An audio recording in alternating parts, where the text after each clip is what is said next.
Me clapping just scared Pradeep. Yo, cats be scared of everything, bruh. Fading into blue. Nothing I can do.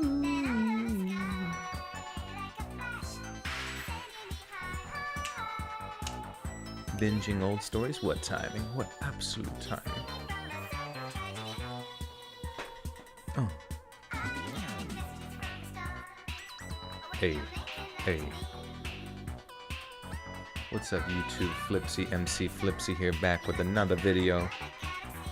What's up, y'all? It's Flipsy. How'd you know my real name? It scared you too, I'm sorry. It scared the cat queen. Eventually you own so many cats you become a cat. Just dancing my ass off and repeating physical therapy moves, saw you were on and got on. Good. Is that part of physical therapy, just dancing? Because I like the idea of that. David De La Rosa with the 2. Thank you, sir. Joel, hi, how are you doing, buddy? You are the man. Thank you. You are also the human. The human. Starting a bit late, isn't it? Yeah, I had a late start today. It was a little hard to get out of bed. Oh yeah, it's Hannah's birthday. Everybody say happy birthday to Hannah. This is her one night where she can be a little silly and a little goofy. User 5218, your videos are the only thing that gets me through my boring ass job. Thank you for that. You're welcome, user. Thank you for getting me through existing on YouTube by listening.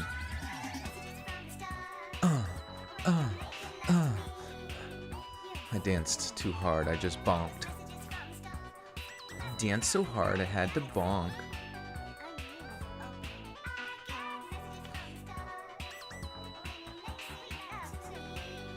Ooh, the song's devoted.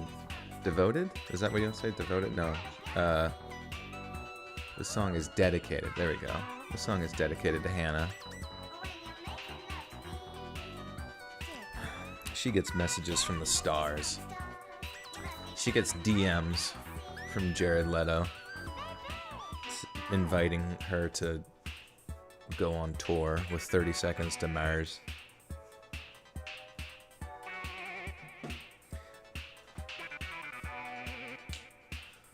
A lot of people don't know this, but Jared Leto was my first boyfriend, too.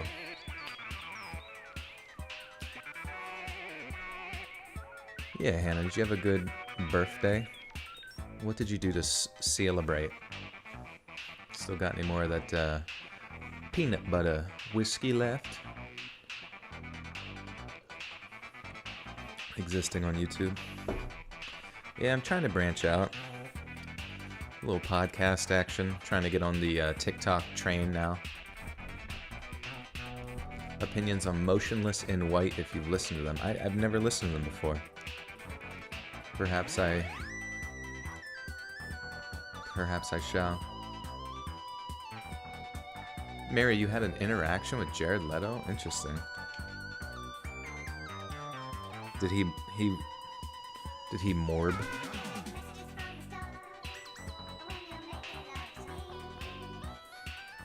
Can I do a creepypasta? Tonight we're gonna be doing a cabin in the woods related themed true scary stories and or true crime. They're kind of similar, I guess. Your physical therapist is a hardcore workout trainer. Let's go. He's gonna take you to the next level of mobility. Anyways, that song was Messages from the Stars by Raw Band, but it was sped up, making it even cooler.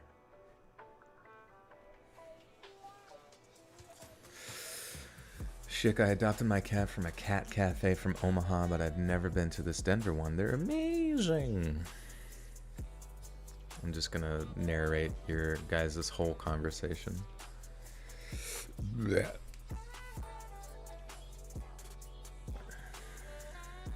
Today's your birthday too, Inzia. Well, happy birthday to you. Next level of mobility. my personal trainer is Jared Leto. He's really gonna try to help me get nice and limber. Can someone explain Cat Cafe? Where do you get that emoji that just like makes it look like you're exploding every question onto the screen? Thought about starting a Basset Hound Cafe for Penny. Yeah, just her. You should though. That sounds amazing. Can't imagine a cat cafe would go great if it was just about like socializing, because I imagine like every cat would see each other and just like freak the fuck out. Even just being like stuck in that room, they would find a corner to just hide in. I made your whole month. You're welcome. I hope you have a good month. Joe, I wish you'd do live streams on my B-Day. When's that, Cat Queen? If it falls on a Sunday, Tuesday, or Thursday, I might just. Do I like Keith Moon? I've never heard of Keith Moon. I'm like a super boomer when it comes to entertainment most of the time. I only know like 3 people. Jared Leto, 30 Seconds to Mars, and whatever cult island Jared's taking us to this weekend. I do Home Alone horror stories. I definitely have in the past, for sure. Quite a few, actually, I believe. A coffee shop or boutique that has cats. That just seems dangerous. This song, yeah, sorry. This is Chemist, spelled with a 3 for the E. Every season... Wait, what is it? Let me... Every season with Unem Hamu. Oh, I see. Just every season. But yeah, it's from the...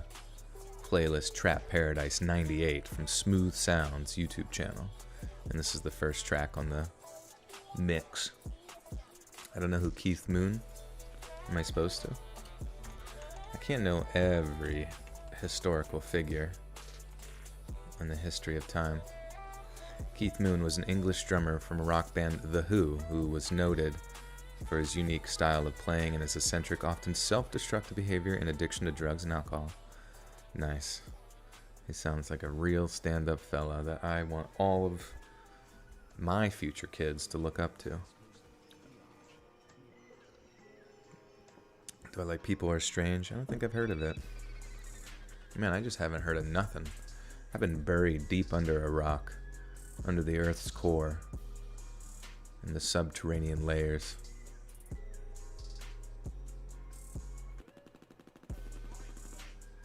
I just downed a whole glass of orange juice and feel like I take on the whole rhino, Hope everyone's doing right today.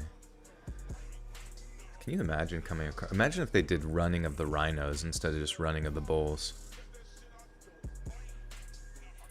Oh, he was the one that choked on vomit and died. I remember hearing somebody from The Who died, but I thought it was like the lead singer or something. Was the astronaut riding a rocket? I do believe so, yeah. Some form of propulsion engineering. Did I forget about you again? What are you talking about? New rule in the chat. You can only put 1 question mark after a question. Too many question marks. No one can be that inquisitive about something.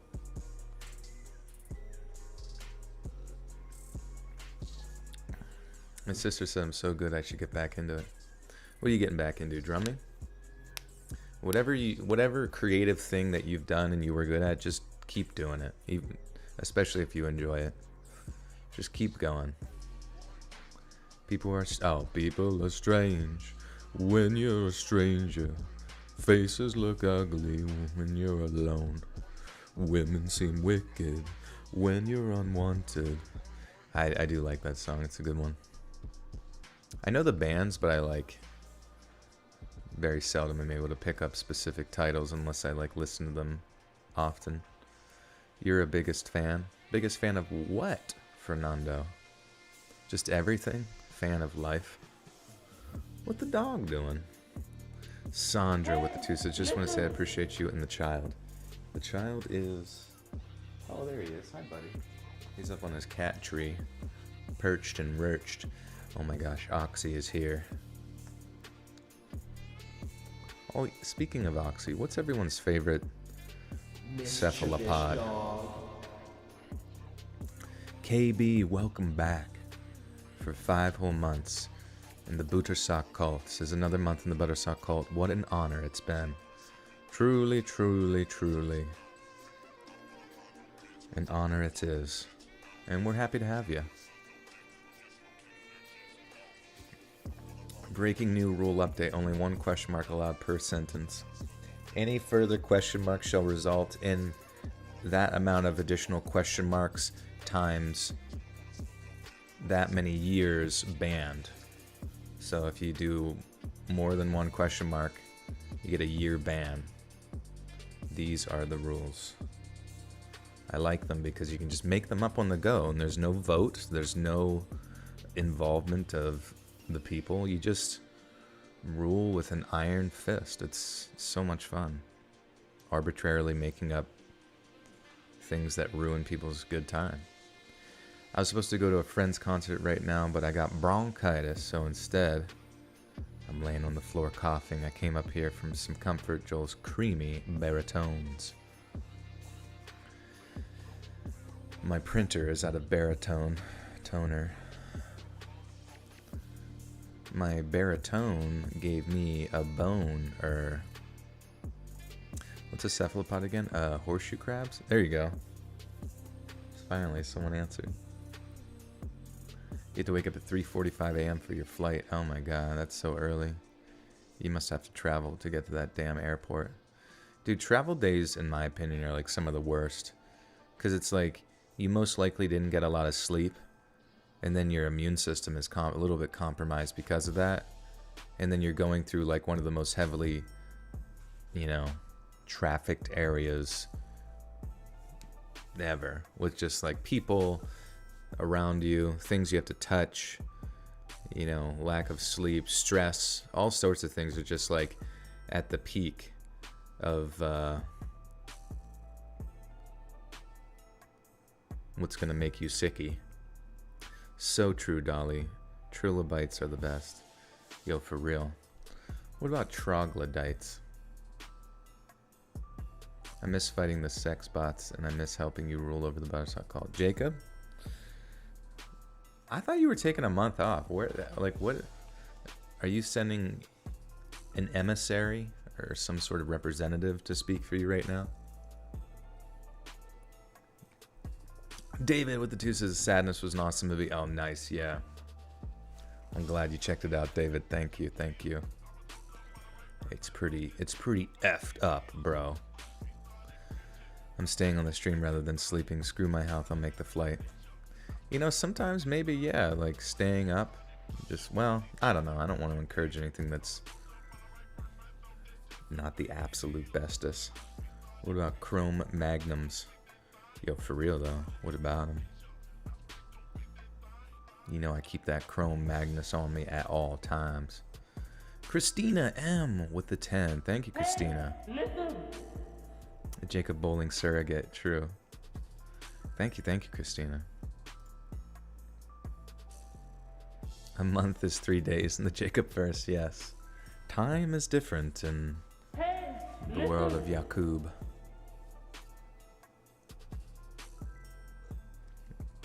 Does anyone else have tryptophobia? All right, how many question marks additional is that? All right, Jeddah, we'll see you in 3 years, which will also take place in Jacob's timeline, so you have to go ask him to figure out how long before you can come back. But speaking of your question, doesn't that have something to do with like being afraid of holes? Like things covered in holes? Like weird little things you might find on like a coastline or something like that. Nurse, welcome to the Buttersock cult. You now have access to bonus content. Thank you, and welcome back. Anyone else ready for the new Drake album? Ah, interesting, yeah. What's it called? Wart, wart, wart. See, that's what I'm more excited about, is the Halo Covenant new album coming out. Every album is just simply called Wart. Hey, Horace Mom with the 3 says, happy 21st birthday, Horace, from Mom. Thank you, Mom. Appreciate you. I can now I can drink the beer. Thank you. He's right behind you. He is right behind me. Per deep. Holes don't bother you none.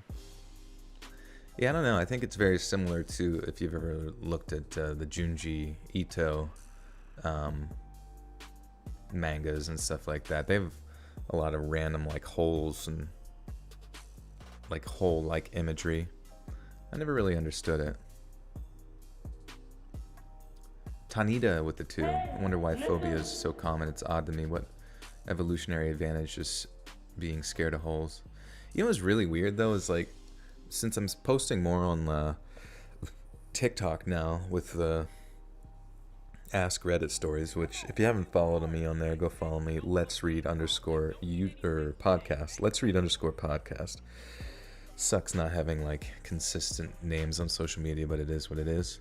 I think I mentioned like Tourette's like one time or something like that, and then it started giving me like content with people like having like tics and, you know, bouts of Tourette's and stuff, and I was like, what? Now, sadly, I watched so many of them. Now I have one. I have to say beans every 15 seconds. Joe Cashian with the 5. Thank you, Joe. Thank you. And One Unicorn with 2 says, what makes you want to get out of bed lately? Honestly, it's tough sometimes. Like, it's basically just like things that I have pre-scheduled to do, whether it's appointments or, you know, I'm kind of taking off this week from the gym just because I kind of hurt my back last week, but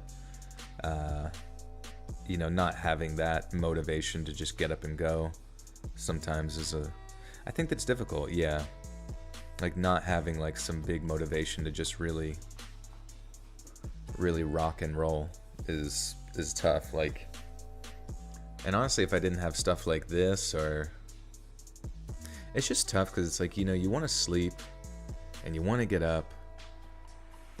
I'm not really sure like what makes people get up other than like like responsibilities and stuff like that. Pica frogs are vile. They give birth out of their back and it makes a bunch of holes. Oh, okay, interesting. That'd be a good image to show somebody with trippy nippy phobia. Maybe that's why they call it TikTok, because it gives you a tick.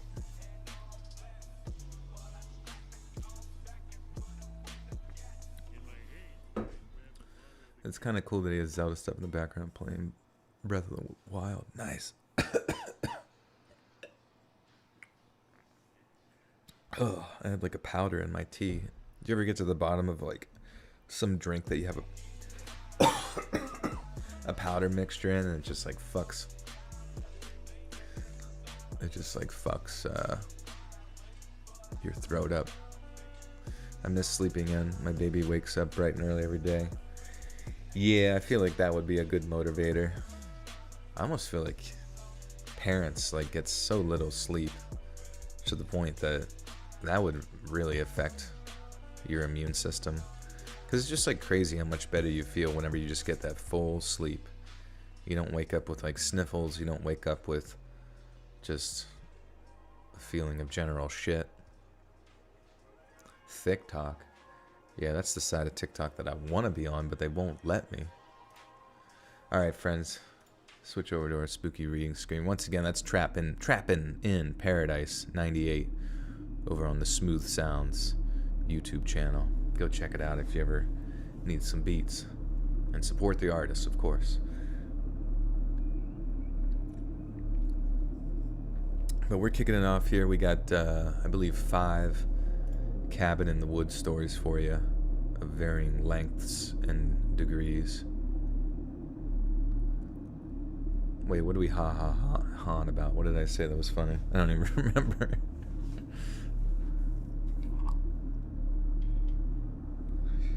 Major bag alert.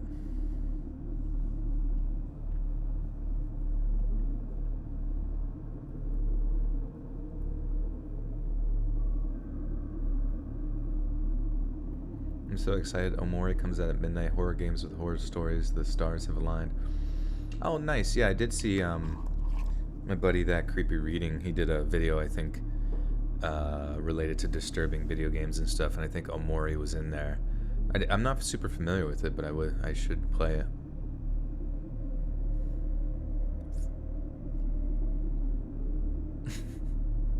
What's up, fam bam? Long time no see. Hello, F and Don. How are you?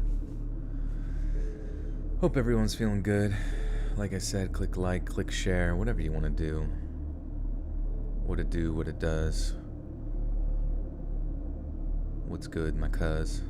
One unicorn with the 5 says, I have my son. When he's with his dad, I have nothing. It's hard to get out of bed. Yeah, exactly. I think procreation, having children, is like a really good thing for humans to do. You know, or just like having that responsibility, whether it's like a pet or like a family. You know, family is, I think, very important. I think it kind of like, obviously your pets can be a family, but there's something stronger whenever it's like another human that you're responsible towards, and you have to be, you know, I think that's why a lot of the times, like, whenever people were like old and then they lose their loved ones, like it's pretty much downhill from that point on, because that sort of sense of responsibility that they've had all their life is just suddenly gone in a sort of very depressing way. And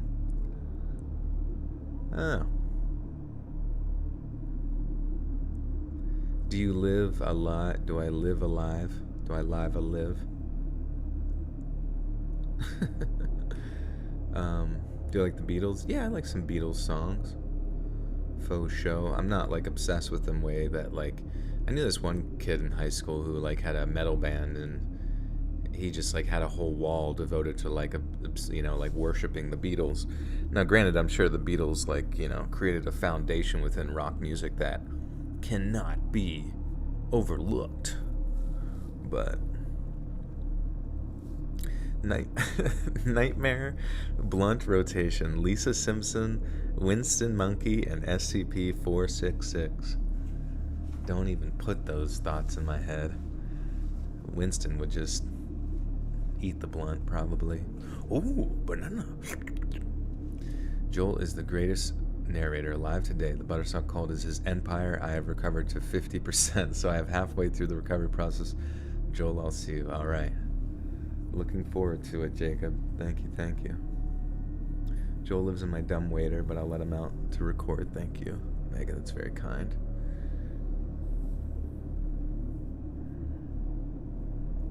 Mango worms, heebie-jeebie. All right, sorry. Let me get focused here. I just be reading comments sometimes. So, back when me and my big brother were still fairly young, our parents weren't exactly very well off. Mom had been out of regular work for more than 2 years due to the childbirths and needing to take care of us, and my dad was still basically at entry level for his career. But because they worked so hard on carving out a life for us as a family, they were in dire need of a vacation. Only thing was, because of our financial situation, it had to be a real budget vacation, which is how they found this cheap log cabin in the Cascades that was available for just over $100 a week. From what they've told us, it wasn't that it was one of those too good to be true kind of deals. There was, remotely.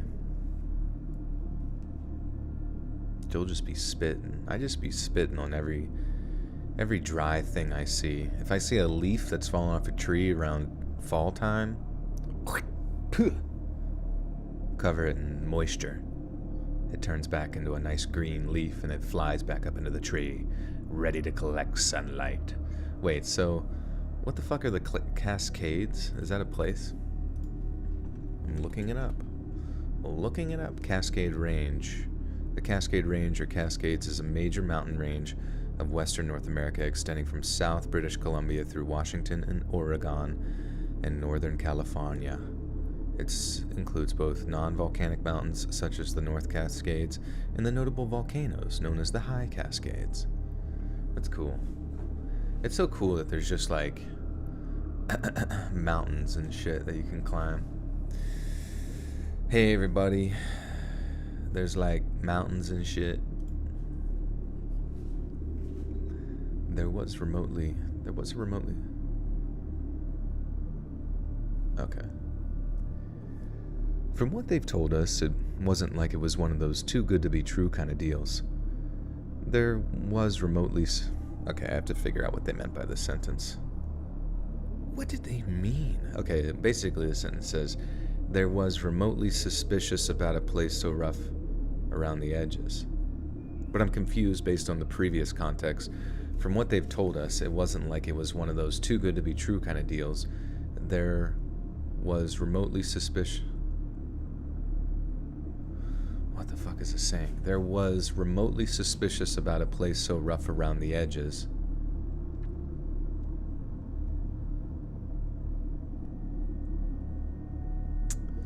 Sorry, I always get frustrated with myself where I'm like, honestly, I know that if the author heard me reading this shit and they're like, bro, how can you not decipher what I was trying to say? Probably think I'm an idiot, but I'm like, from what they've told us, it wasn't like it was one of those too good to be true kind of deals. Right here, I'm not sure if it's saying there wasn't a remote, like it just says there was remotely suspicious about a place so rough around the edges. I don't fucking know. I'm imagining they're trying to say there wasn't anything remotely suspicious about a place so rough. I don't fucking know. Because they've forgotten like 3 words and like also like the tense of it. I just like don't really know. From what they've told us, it wasn't like it was one of those too good to be true kind of deals. There wasn't anything remotely suspicious about a place so rough around the edges. But from what the owner told them, it was quiet, secluded, and well off the beaten path, so the perfect place to get some peace and quiet away from the hustle and bustle of Seattle. I think all it took was making sure it was safe for kids, ensuring that there were no bodies of water around or anything, and then they went ahead and booked it for 5 days in June or July.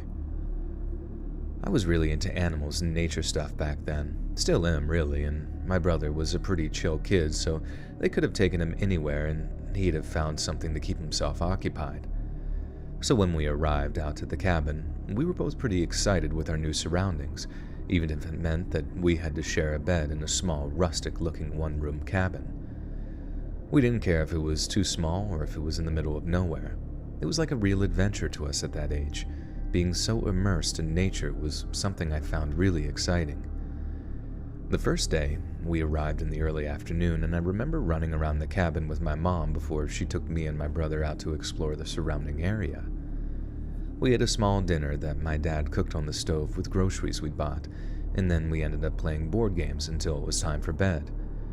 Everything was perfectly normal for that first day, and it was only during the night that I noticed something seemed to be off. I remember waking up in the middle of the night to find that my dad was out of bed and was over by the small window near the cabin's front door. Mom was sat up in bed, whispering to him in the low light. My big brother stayed fast asleep as I asked them what was wrong and why Dad was out of bed. I remember both of them kind of jumping when I spoke, but I did surprise them, so that figured. What? Hey, Saddy Daddy with the 279 Canadian, Donkle Kang. That's my new meme page name, Donkle Kang. Quandel Dingler. What's that guy's name in that meme? Quandel something.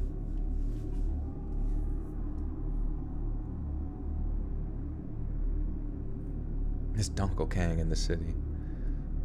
You guys know more about Donkle Kang than I do. Funky Kong is dead. Okay, My brother stayed fast asleep as I asked them what was wrong and why Dad was out of bed. I remember both of them kind of jumping when I spoke, but I did surprise them, so that figured. They told me Dad couldn't sleep, how the bed was too small or something, so he was just letting Mom get some sleep before he went to bed himself. They told me what the fuck? My big brother stayed fast asleep as I asked them what was wrong and why Dad was out of bed. I remember both of them kind of jumping when I spoke, but I did surprise them, so that figured. They told me Dad couldn't sleep, how the bed was too small or something, so he was just letting Mom get some sleep. What? That's so weird, I don't understand. Then there's Chunky. He's dead. Jesus, everyone in the Donkle Kang universe has just absolutely passed away. What about Donkey Dong? Is he still living? Yo, good question.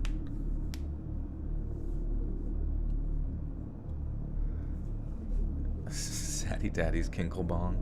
Does everyone have a place in this new fandom you guys seem to be creating? Quandale Binky. The whole Donkle Kang universe is just honestly too complex. It's like more convoluted than Game of Scones. Now Ding Dong, he's still alive. Ding Dong is our protagonist, and he's here to stop domestic abuse against bananas? I don't really know. Joel, you're the man, dude. Would you ever read with your fans?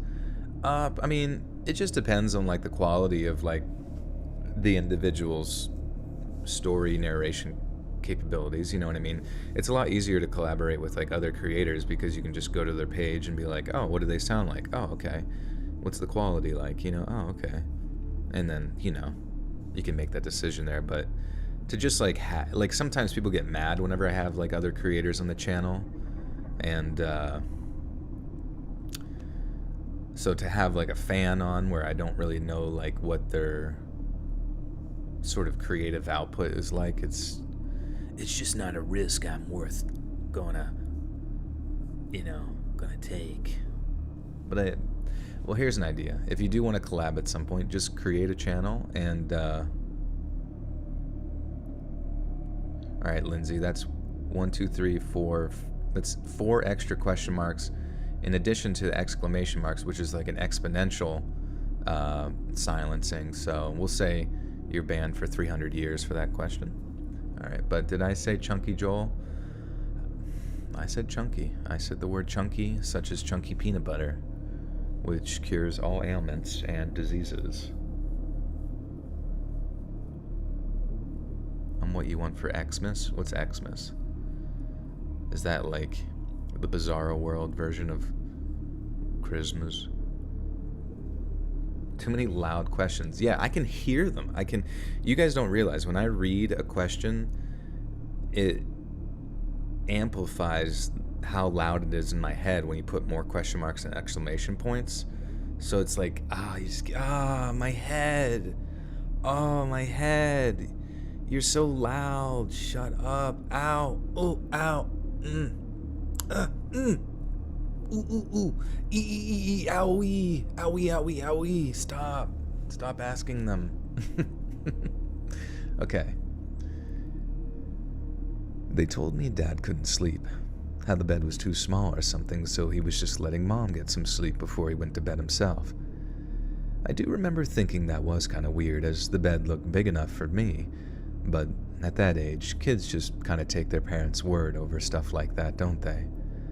So as they continued to whisper to each other in the darkness, which I actually found very soothing even though I shouldn't have, I just went back to sleep. The next morning, Mom and Dad were sat at the little table looking all worried and stressed about something. I could tell something was wrong, even at that age, but I was still excited to be on vacation. And I was definitely excited to get back into the great outdoors to try to spot some animals. I asked if I could play outside, and my parents said it was okay, just as long as I didn't go anywhere they couldn't see me from the window. If I couldn't see the window, I'd gone too far, and that's what they told me. So I opened up the cabin door, walked outside, and on the edge of the porch was what looked like this little figurine. It was shaped like a tiny little man, and to me, it looked like it had been carved out of wood or something. I remember picking it up and playing with it for a little while, making the little guy run through the grass and jump out onto logs and stuff. Then the next thing I know, I saw on sitting...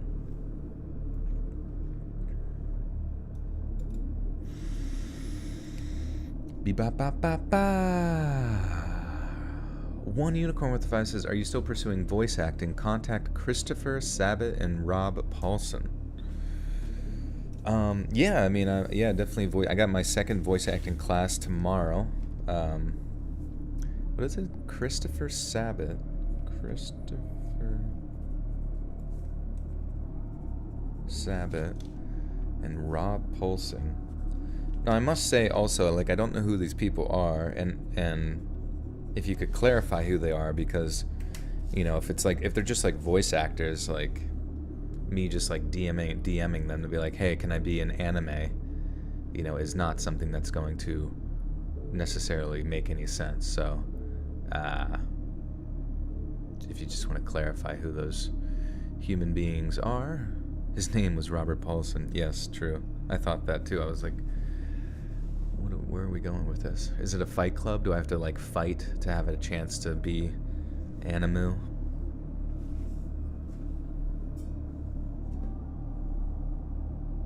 His name was Robert Paulson. His name was Robert Paulson.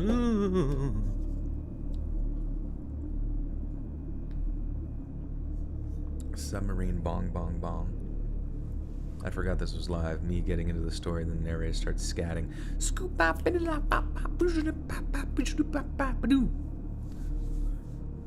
Joel stuttering is an male anime. I don't know. I sure do hope they're not sending me down some sort of rabbit hole. What do you mean, Ketsuke? It's like they all have like the worst fucking like tummy ache of all time. Oh, my stomach hurts so, Boyd. Do I smoke marijuana? I have before. I don't really do it. Can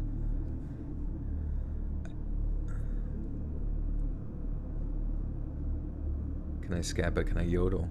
Let's see.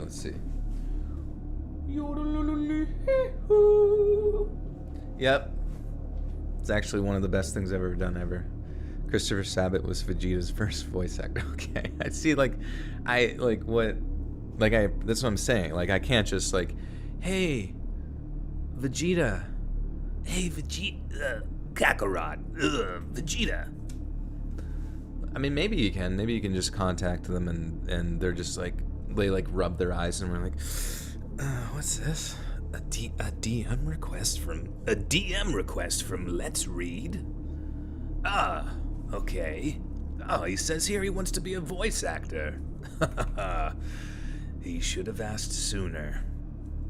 Let me point him to the button that he can press to instantly be famous and wanted and needed.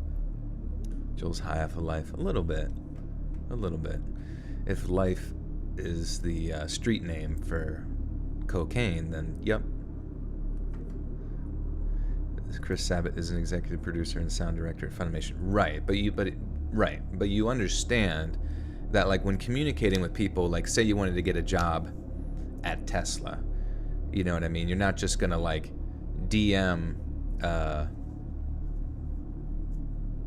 Elon Musk and him be like, oh shit, it would appear here that someone would like to work for me. Oh, they've submitted their application over text message. This should go swimmingly. You can straight DM Bill Murray. He doesn't have an agent. Yeah, that'll be a good one. Maybe we can do Ghostbusters 6 or some shit. I don't know.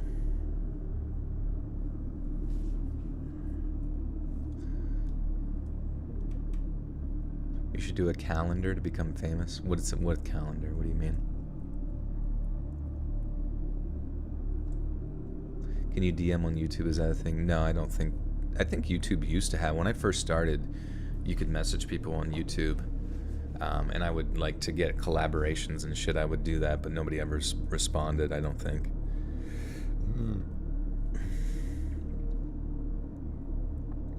I'm finally catching you in a row. Well, welcome, Fred, the Chihuahua.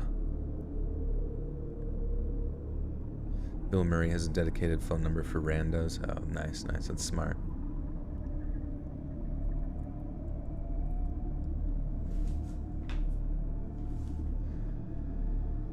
Then the next thing I know, I saw on... Oh yeah, that's right. The sentence confused me again. Listen to this. Then the next thing I know, I saw on sitting on the bonnet of Mom and Dad's car.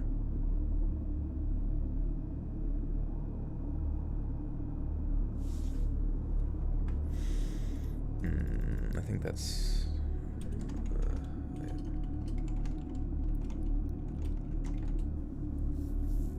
Oh, the hood. Okay. I don't even know. It's pronounced Murray. Bill Murray. I do believe it's Bill Murray. I don't think it's Murray at all.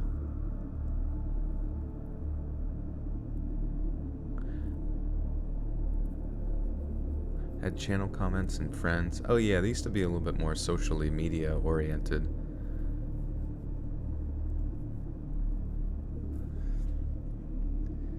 The next thing I know, I saw sitting on the hood of Mom and Dad's car. What the fuck is this trying to say? I saw sitting on the hood of Mom and Dad's car. Wait, I saw something hitting it? So naturally I ran over to grab that one. Oh, I see. I saw one sitting. Oh, I see. They meant to say one. The boot is the trunk. Okay, yeah, I don't know what the fuck. Then the next thing I know, I saw one sitting on the hood of Mom and Dad's car, so naturally I ran over to grab that one too, so I had two little stick men to play with. I was in the middle of my little game when my brother came outside. He's older than me, and back then he was definitely more attuned to Mom and Dad's moods. He told me something was wrong with them, that they seemed worried or sad about something, which made me sad too because it was supposed to be a happy little vacation for us, an adventure, just like they'd said. I remember being it much harder to have fun after that, knowing that Mom and Dad were stressed or whatever, but still, I showed my brother the new toys I had and invited him to play along with me. I gave him one of the little figurines, but then he kept asking to play with the other one too, and it wasn't long before a childish scuffle started between him and me, and he attempted to wrestle the little figure out of my hand.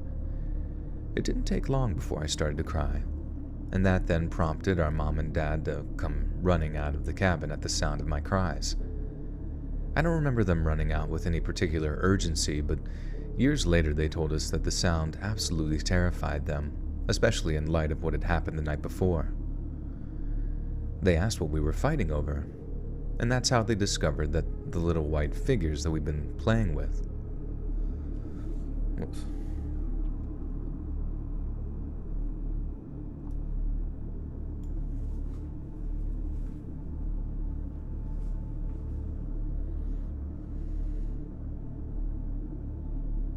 You found your old deleted channel on there. Nothing you post is never truly gone if you delete it. Where'd you find it? On Don't Forget About You when you become famous. The thing is though is I've noticed that like people that are like even famous within like the realm of voice acting and stuff like that, like unless you get like really really big, you know what I mean, like I think having a YouTube channel and having like a successful stream and podcast and all those particular things is still something that like a lot of like big voice actors still try to achieve, you know what I mean, to have that like sort of consistent presence and consistent income and that kind of thing. So in some ways I'm like fortunate that I got that. Well, I'm very fortunate that I got that going. So I definitely wouldn't go anywhere if I all of a sudden found myself on the next Yugu Gugu Hasha show, you know, television anime. I'm not just going to be like, all right, I've made my way into one animated show, and as essentially the pig man here, you know, I'm not just going to quit YouTube or quit streaming. Found it in your mom's laundry hamper. Yeah, nothing is ever truly dead.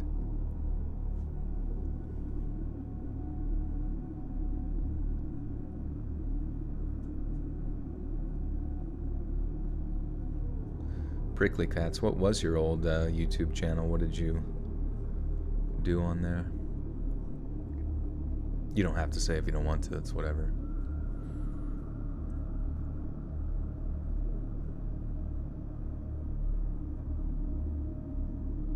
Oh, what's up, David? What's going on, buddy?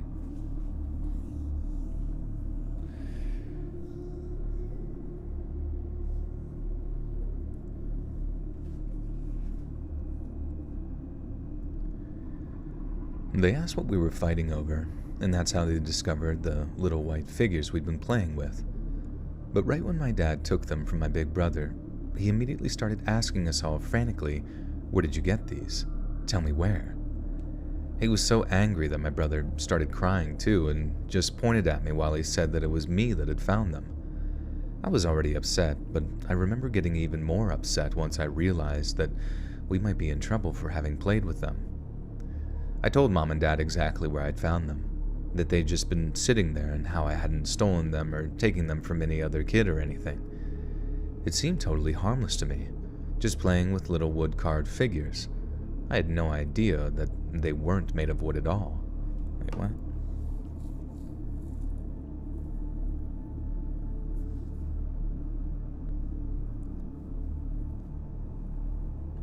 I had no idea.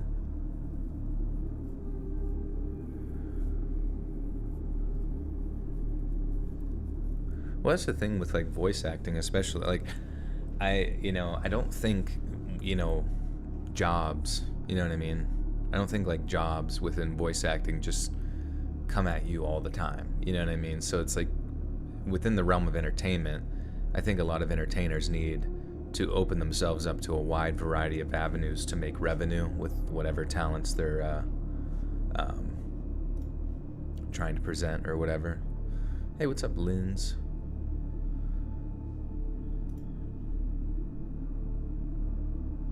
It's your birthday, CE. Happy birthday.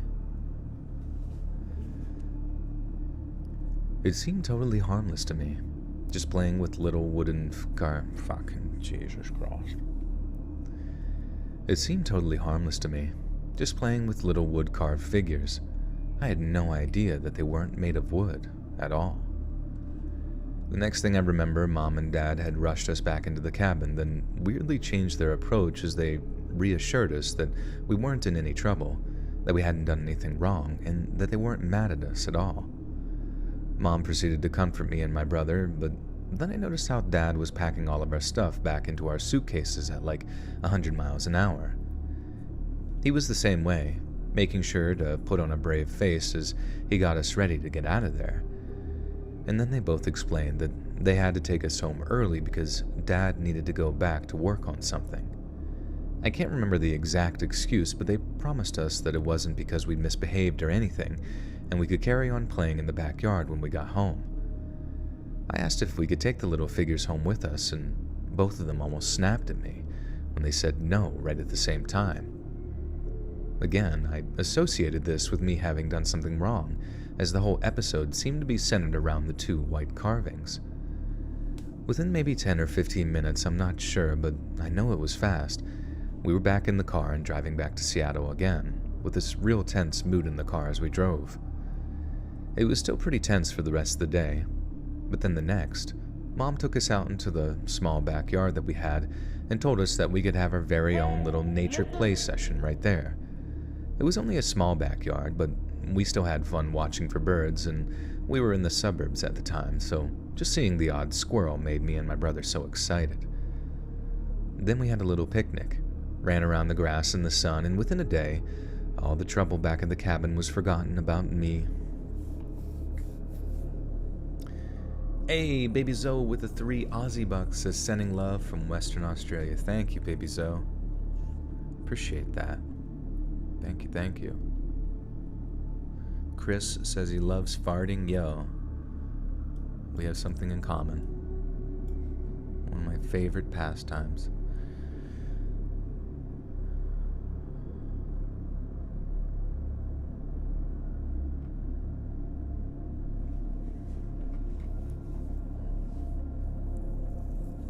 What's with the fighting here? Who's fighting? The great thing about voice acting is nobody will recognize you in public unless you start talking in character. Yeah, it's true. I feel like, maybe you go to like a festival or con or something like that, and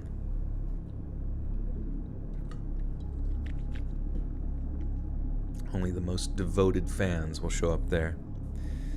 The ones who want to kill you. How's our Lord Inspector Pradeep?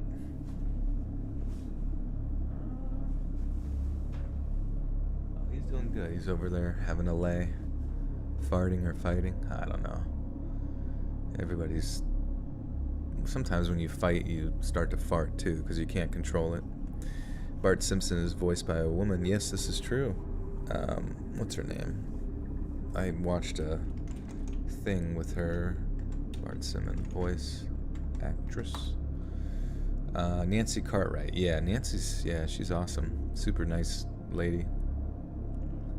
Alex Christina with a 5. Thank you, Alex.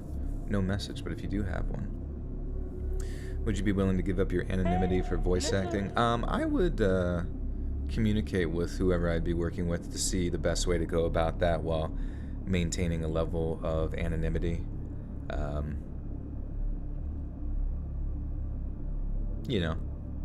Just to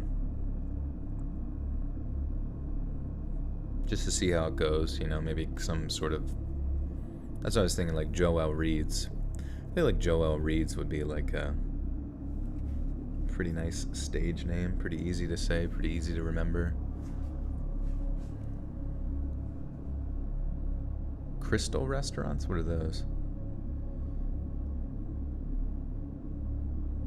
How old is Pradeep? He is 8 years old now, I do believe. Wait. Yeah, he's 8. He was born in 2014, June.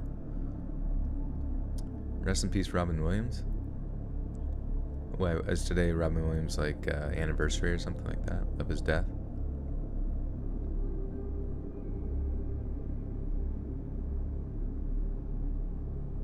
Yeah, Chris, that'd be dope. Anyone want to guess what I'm eating? Probably ramen noodles, I guess. Just in case with the 5 says, want to know who's fighting? Me, when people ask questions like if a hot dog is a sandwich. Also, Cabin in the Woods stories is a good choice. Appreciate you, Justin. Thank you. And you're always keeping us existential.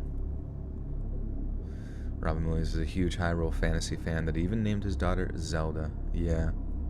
Wonder what Zelda's up to now.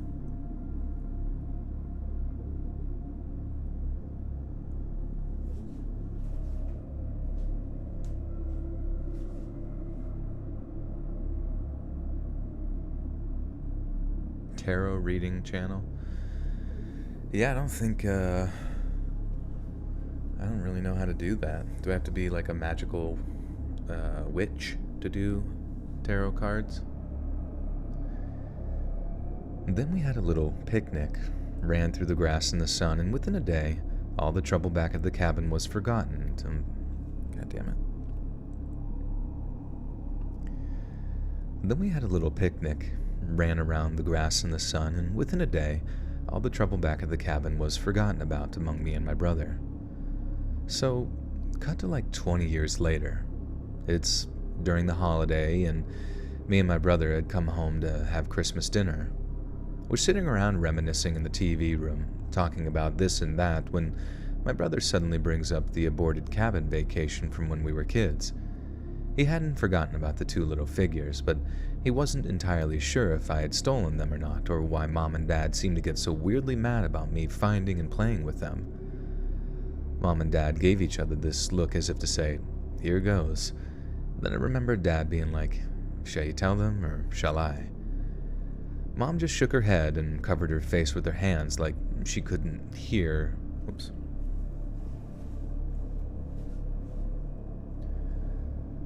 Mom just shook her head and covered her face with her hands like she couldn't bear to remember the whole thing. That's when Dad launches into the actual story of what happened back then. A story that I'll share with you too. So, remember I mentioned waking up in the middle of the night and seeing Dad out of bed, and He and my mom were whispering to each other in the low light. That was because, as they were drifting off to sleep, Dad had heard someone moving around outside the cabin. Not like just walking by either. The footsteps were slow and careful, like whoever it was didn't want to be heard. That's how Dad ended up peering out of the window so late at night, and although I didn't see it at the time, he had this old kitchen knife in his hand, just waiting for someone to burst through the door. That had scared them both pretty badly, but they just didn't want to...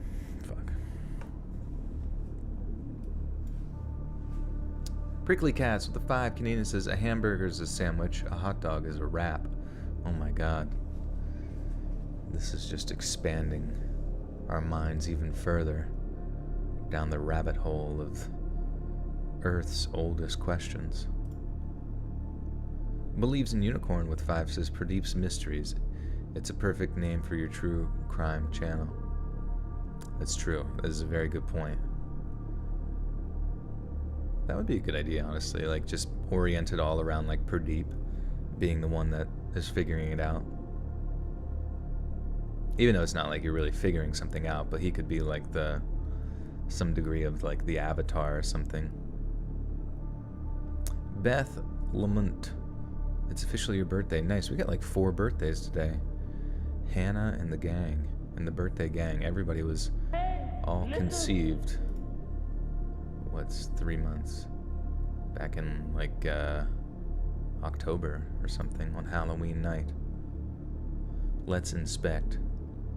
Do I believe in a paranormal dimension? I think so.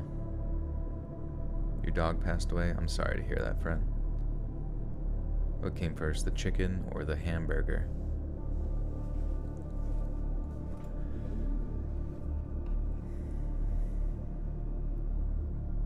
That had scared them both pretty badly, but they didn't want to just bail on the vacation they'd already paid for, the one they both felt that they needed so badly. So although they were in 2 minds about it, they decided to stay 1 more night just to make sure that it wasn't some kids messing around or something. If it happened again, they were just going to leave. But they didn't even get that far, because right around the same time that they were discussing whether to stay another night, the incident with the little figurines happened. Remember me telling you how they looked like they were carved from wood, but that the wood was all pale, like almost white? It wasn't wood at all, and my dad almost instantly recognized that the little figurines were made of bone. I'm not going to pretend to know which bone or what kind of animal they came from. I mean, God forbid they came from a person or whatever. But like I said, Dad was smart enough to recognize the texture and realize that whoever had been outside the previous night must have left them there, maybe even as a warning. I mean, you don't leave bone figurines on someone's porch as a welcome gift, do you? Not in the middle of the night, anyway. So instead of sticking around like they thought they might, they just, as they say, noped out of there. Like my dad figured that he could protect my family from some lone peeping Tom, but from someone who carved stuff out of bone to leave as creepy gifts, that wasn't anyone he wanted to go up against. Personally, I think that that was a smart move, and I respect them for making the hard decision that they had to. Now, 90% of horror movies are the dumb teens just not taking the hint about being somewhere that they're not supposed to be. But in real life, when you have your kids around to protect, there's no thinking it over at all when stuff like that hits the fan. You just get out of there and don't look back. One Unicorn with 5 says, if you want to voice act, you will do it. Break your routine and do it if that's what you really want to do. It's scary. I believe in you. Thank you, Unicorn. I appreciate it. Thank you, thank you.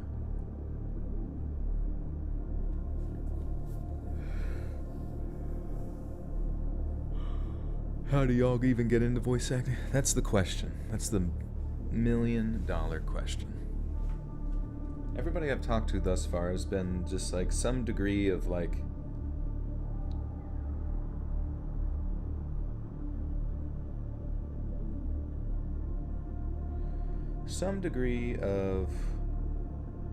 ambiguous about the whole process, you know?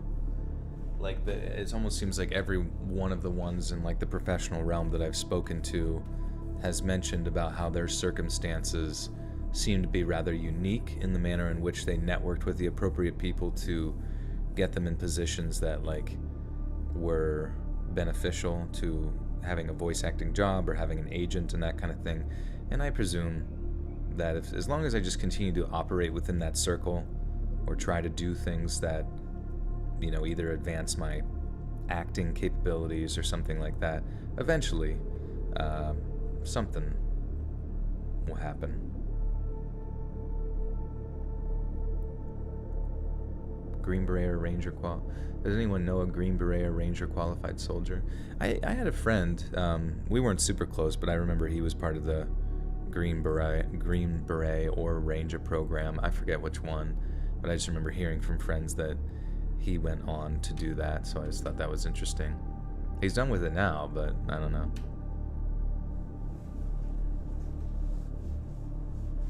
Minnesota.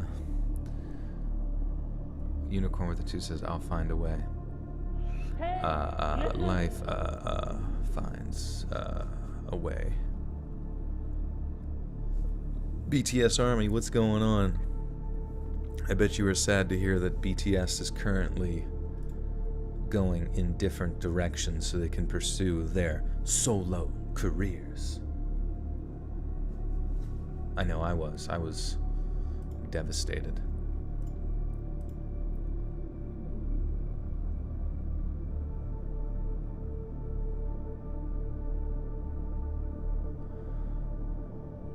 Your path will appear. Thank you, Yasmin.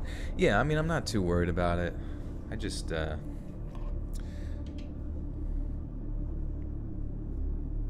live day to day, baby. No rush.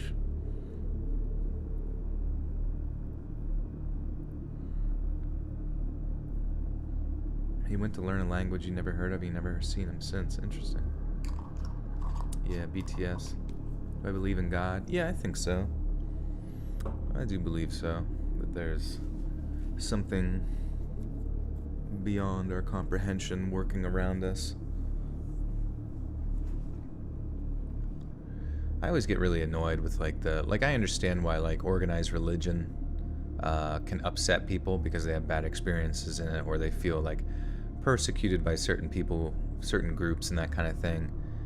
But like if you're able to like set apart the sort of like regimented structure of certain cultural groups that orient themselves around religion, and really just able to analyze everything from like a case-by-case basis, I think you can sort of set that bias apart and probably arrive at some degree that there's something paranormal, you know, some sort of paranormal reality that does exist. Now, what that absolute truth is, I have no fucking clue, but... D-Shore with the 1482, thank you, D-Shore, I really appreciate that. Maybe we're in a simulation. That's a good point, too, you never know, like... I don't know. The only annoying thing about, like, the simulation theory is that, like, it was almost as if, though, we could only arrive to that perspective that we live in a simulation once we were able to create virtual worlds with video games and computers and sort of derive the language that would be therein determined as, quote-unquote, a simulation. And so it would make sense, you know, in the same way that in the past, the way that people described God or something would be as if though it was a book that was being written, because at that time writing was something that existed, and it was a manner in which we were able to sort of describe the ephemeral reality, you know. But then all of a sudden to sit there and pretend as if though like the sort of simulation theory is any different than that analogy of the past, you know what I mean? It all just seems as if what people are trying to convey is the same thing, but just like different languages. Whether you try to describe it as a dream, or you try to describe it as, a book that's being written, or a simulation that's being played out by some sort of computer master. It's all just language that's trying to convey the same message of like, there's something that I exist in that's beyond my comprehension. There's something above me, you know what I mean? Which is fine, but for people to sit there and say that the simulation is somehow like a better or more updated version of the same way that we explained the paranormal for thousands of years or more prior. I don't really think it's any different, to be honest with you. It's just language. Can you be moderator? No, sorry. We have enough moderators. But I do appreciate your enthusiasm.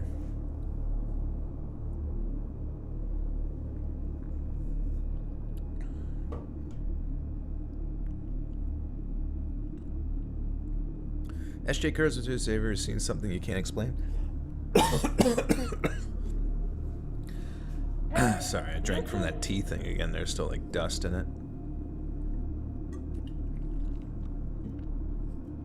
I'm not really sure, to be honest with you. Small amusement parks or Chuck E. Cheese store. Oh, Chuck E. Cheese would be good. I think that would be a good video. I don't trust religious or science-based cults. Is there a higher consciousness? That depends on what you mean by higher consciousness. A bearded man in the clouds? Then no. Sure, I mean, I don't know. It is what it is. I'm sure we'll find out when we die. Or maybe we'll find out before then, too. Who knows? Everybody has some weird experience. Reality is quite strange. Tea is an old dusty bomb. Not quite. Dust in my cup. Well, just like powder from the green bullshit that I put in there. I found like old, those like multivitamin green powders. I found like a thing of that and I dumped it in with my tea. I thought it would be a good idea just to get some of those vitamins. Joel, you sound like my 7th grade English teacher. I appreciate your enthusiasm, but he would say it in the most monotone voice with no enthusiasm. I appreciate your enthusiasm. Unfortunately, you will be sent to the executioner's office. Goodbye.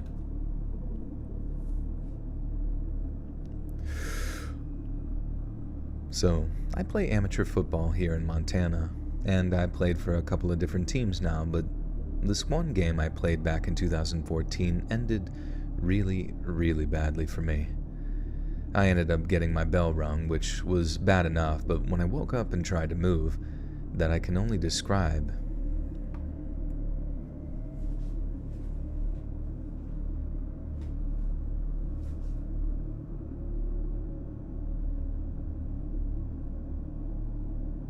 Can you make an Asian scary legends, myths, video stories from India, Japan, Korea?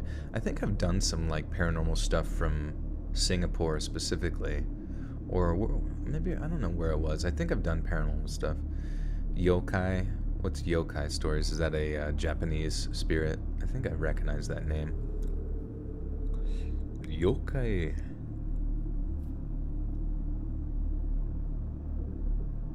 Yeah, I could never be a teacher, to be honest. I mean, I could be a teacher in like certain circumstances, but like if I had to go in every day and teach like little kids or middle schoolers or high schoolers, I don't know.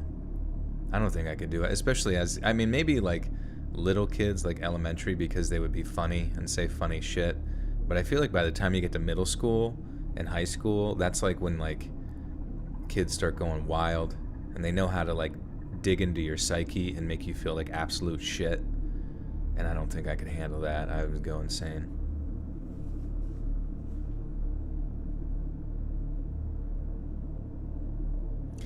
Yeah, kids are disrespectful and ungrateful, but at the same time, like, I don't really blame them. You know what I mean? Because there's just like nothing else to do. Like, school is boring as fuck. You don't realize what it is while you're in it. You know what I mean? You're just like, I'm here to learn. Why the fuck do I want to learn? I don't want to learn anything. I just want to like play Fortnite and do silly dances and, I don't know, eat chocolate.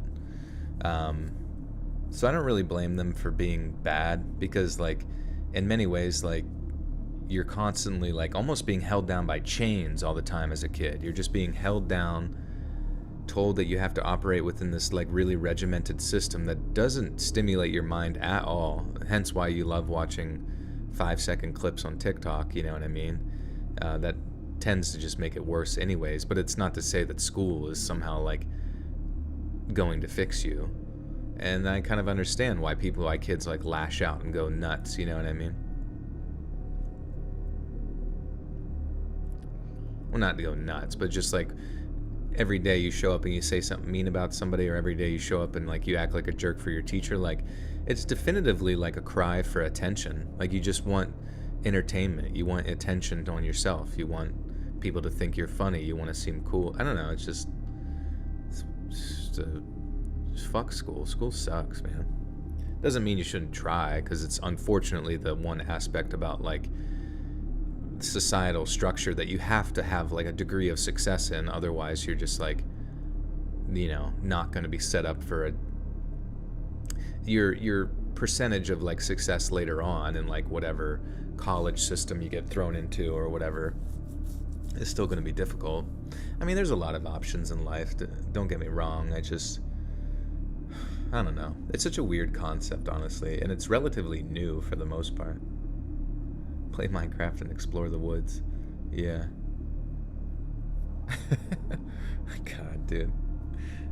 I know for a fact. I mean, I was that kid at like 6 years old who drank fucking Pepsi, just chugged like 6 Pepsis in a row, and sat with my like little kid gut. You know what I mean? I'm like, you know, you sleep in your bathing suit and you just play and drink, you know, sweets and play like video games, and I would have just been on Minecraft. I know for a fact that I would have been on Minecraft for like 900 hours a day and then, you know, if my parents took it away, I would cry. That'd be the only option for me. But I'm thankful that I was like forced into sports in middle school, because, you know, if I had such a bad relationship with food as a elementary school kid, and I had such a bad like perception of exercise, you know what I mean? Like I used to just think exercise was the absolute devil and that no one should do it and that I'd never be able to do it. But then when you're forced into something and your body is young like that and you can adapt to it pretty quickly, all of a sudden you like, it gives you a sense of confidence that you didn't really have before.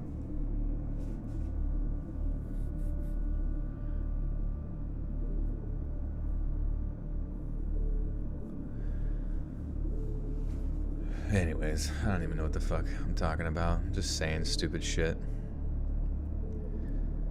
I ended up getting my bell rung, which was bad enough, but when I woke up and tried to move, what I can only describe as the worst pain of my life just shot up through my leg. I hear one of the guys near me say something like, "Oh my Jesus Christ, dude, look at his leg." So I knew that it must have been pretty bad. But what I didn't realize was that it was a complete compound fracture that had taken almost a full year to heal. My tibia had torn right out through the meat of my skin, meaning I needed to be rushed into surgery or I might have actually lost my leg. Then once that whole process was out of the way, I needed some serious rehab in order to get back on my feet. I put on a bunch of weight, ended up getting hooked on pain meds for a while, which was a whole other drama. I basically became a totally different person over the course of about 6 or 7 months. I was probably at the lowest point of my life so far, and I knew it was going to be a hard road to get back to playing football again. But my first goal was to lose the weight and gain back the strength in my legs that I needed for harder forms of training.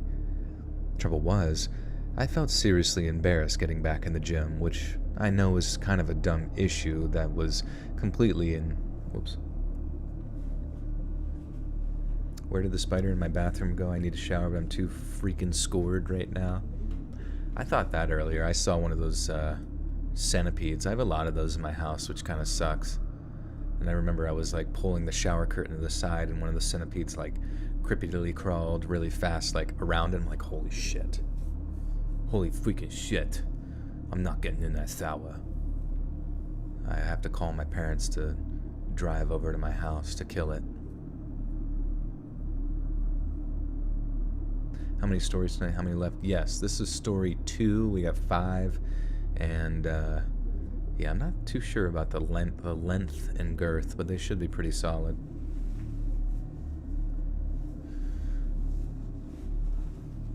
Work is like you're chained down, too. They expect you to show up every day. I know. It's just... It's tough, you know what I mean? And oftentimes I think to myself, like... You know, humans don't need too much, right? Like, we don't need a lot, do we? We need food and shelter and, you know, a gamer chair or something. I don't fucking know. But it's just unfortunate because, like, I think a lot of people are chained down to work because of the benefits that it gives them with, like, health insurance and shit and whatever. So you're just sort of, like, creatively drained every day to just kind of be like a corporate drone. Is that a good thing compared to, history? Maybe not. I don't know. I mean, like, we are at a point in history where, like, almost all of our needs are met for the most part, but obviously there's still something within us that cries out for, like, almost like danger, like we're looking for excitement or something.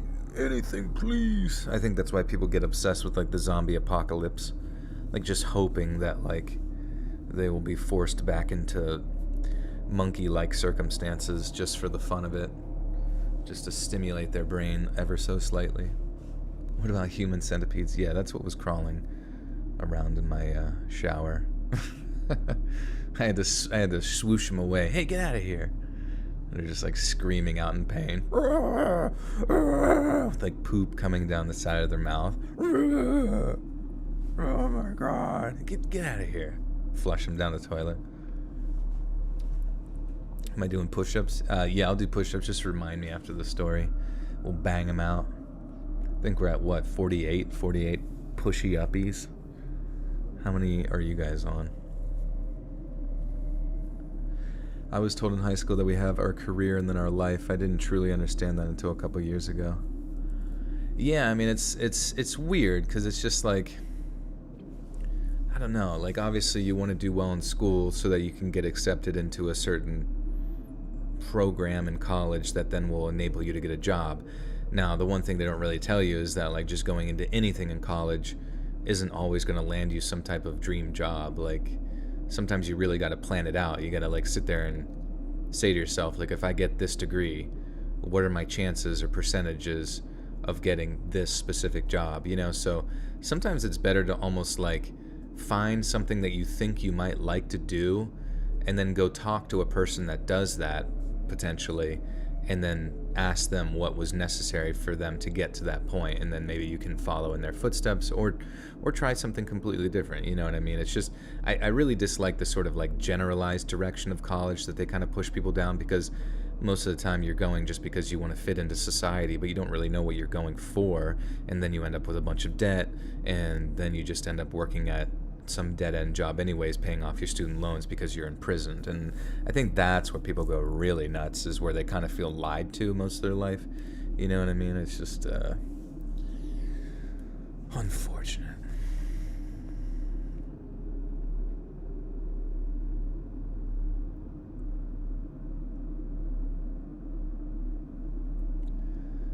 Trouble was, I felt seriously embarrassed getting back in the gym, which I know was kind of a dumb issue that was completely in my head, but it felt pretty real to me at the time. So I opted for another kind of exercise to get me back into shape, and that was hiking. My hiking spot of choice ended up being this one particular trail in the Beaverhead Deer Lodge National Forest, which is about 30 miles or so south of my hometown of Butte.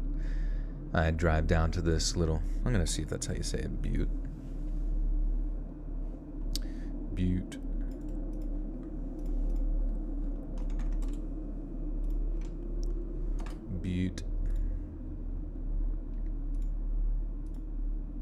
Butte, okay. Butte, okay. Butte. Anybody from Butte? B-U-T-T-E? Buddy?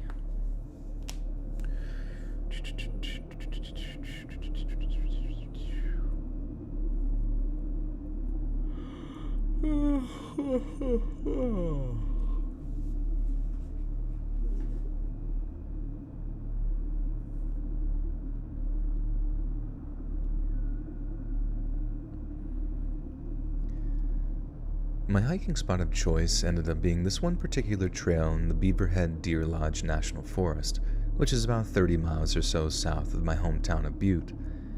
I drive down to this little town called Wise River, park my truck near this awesome little saloon whose owner I got pretty friendly with, then I try hiking up to Round Top Mountain, getting further and further to the summit with every try.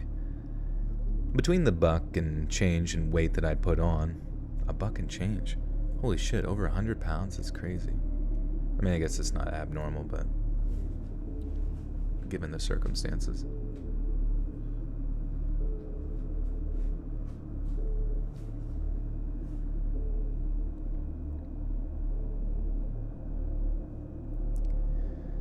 Between the buck and change in weight that I put on and my weak shin, it was absolute agony at first. I remember this one time when I was sitting down on a log at the side of the trail, pouring Advil down my neck and feeling like a complete piece of trash. I looked up the trail, way up, and saw this log cabin sitting there on a ridgeline, looking all lofty and king-like and staring out over the valley. I told myself, I'm going to make it up to you one day, and when I do, I'm going to drink from my water bottle like it's champagne. That became my goal over the summer. Make it all the way up to that cabin on the ridge, as surely by that point my leg would be back to normal, and I'd be back to my usual 190 pounds. And so that was me, for almost the whole month of July, hiking up Round Top at least twice a week. Was it Round Top? Round Top Mountain, okay, yeah.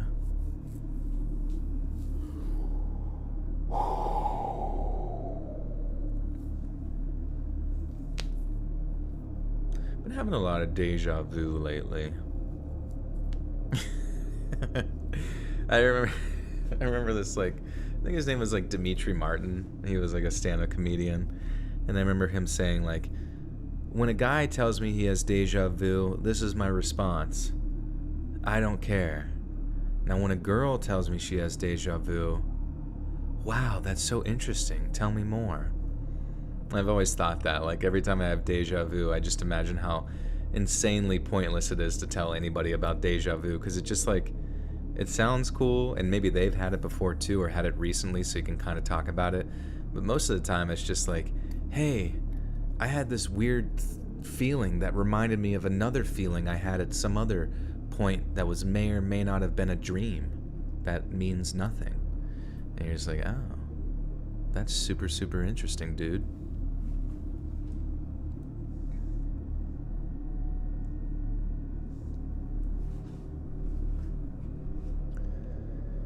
So that was me, for almost the whole month of July, hiking up Round Top at least twice a week and feeling it get a little bit easier each time. Then one day, I finally did it, and my God, seeing that cabin up close and personal with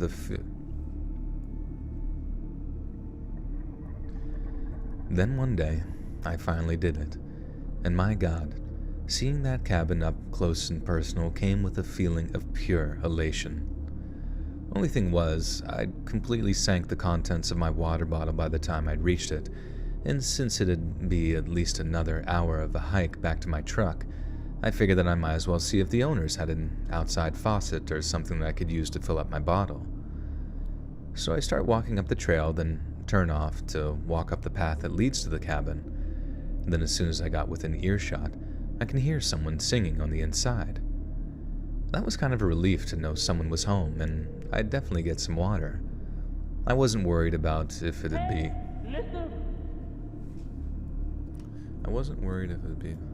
Dread archive with the tenses. Normally I would type something here, but I'm feeling too lazy at the moment to bother. You said ATM to bother. I'm thinking, is it at the moment or is it ass to mouth? But I'm feeling too lazy ass to mouth to bother.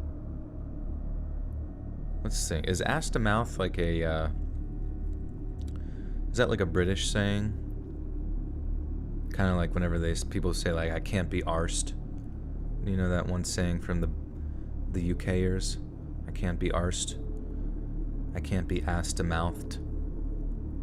That's what I'm thinking you meant by that, but we'll have to figure it out.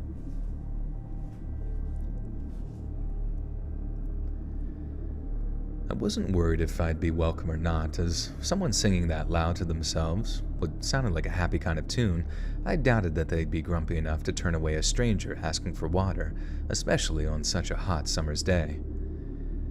I get right up close to the front door of the cabin, and inside the man was still singing a song, and to this day, I remember almost exactly what the lyrics were. Baby's packed her soft things and she's left me. and I know she didn't mean to make me cry. It's not her heart, it's not her mind. She didn't mean to be unkind.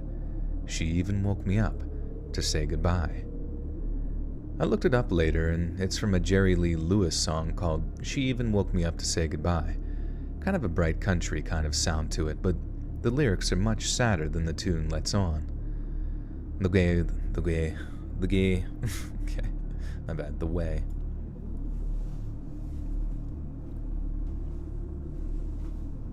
Omega, thanks for clearing that up. We say arse to mouth.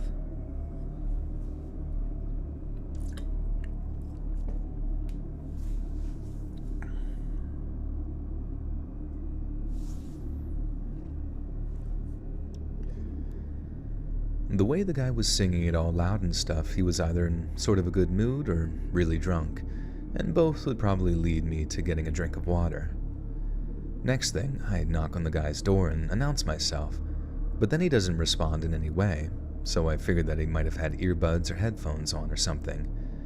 The door to the cabin is slightly ajar, something which I noticed after knocking on it, so while half praying that he didn't freak out and shoot me or something, I edged the cabin door open to look inside and maybe give him a wave to let him know I was there. I push the door open, and I see the little kitchen and dining room is empty, with the singing coming from the bedroom now. Somehow, the guy hadn't heard me, but that made sense considering the whole place stunk of really strong booze. But then there was something else in the air, something that smelled almost metallic. Before I had a chance to really think on what it was, the owner of the cabin appears shirtless from the bedroom area, carrying a jug of what looked like moonshine or some other kind of home brew. But he wasn't drinking it. He was splashing it all over. Splashing it.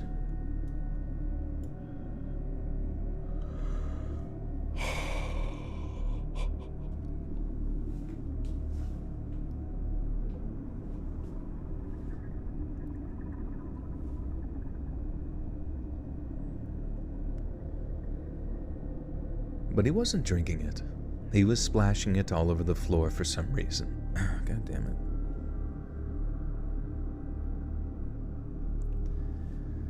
But he wasn't drinking it. He was splashing it all over the floor for some reason. And when he locks eyes with me, we had this kind of, oh crap, look on his face. He had... Dude, I can't make it through this fucking sentence. God damn, Joe Rogan. But he wasn't drinking it. He was splashing it all over the floor for some reason, and when he locks eyes with me, he had this kind of, oh crap look on his face that made me very, very nervous.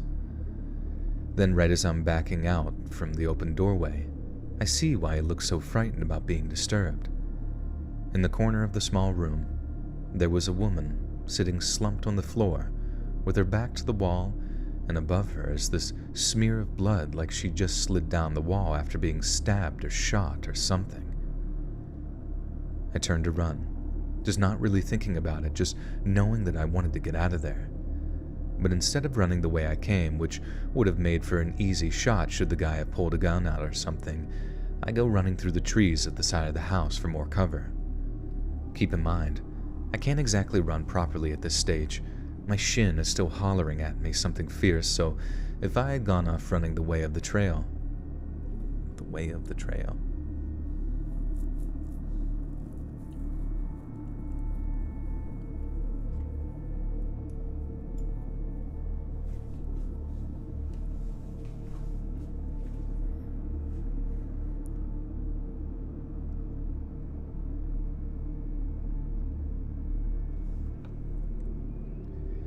Keep in mind, I can't exactly run properly at this stage. My shin is still hollering at me something fierce, so if I had gone off running the way of the trail, the guy would have been able to just line me up in his sights and shoot me down like shooting fish in a barrel.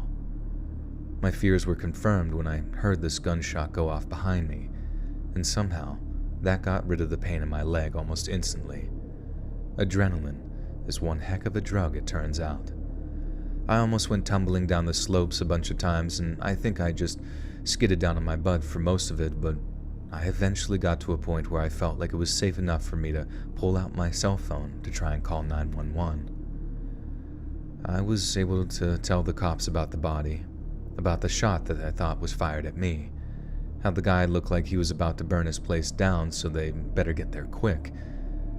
But then there is no fast way of getting up a steep hill like Roadhouse.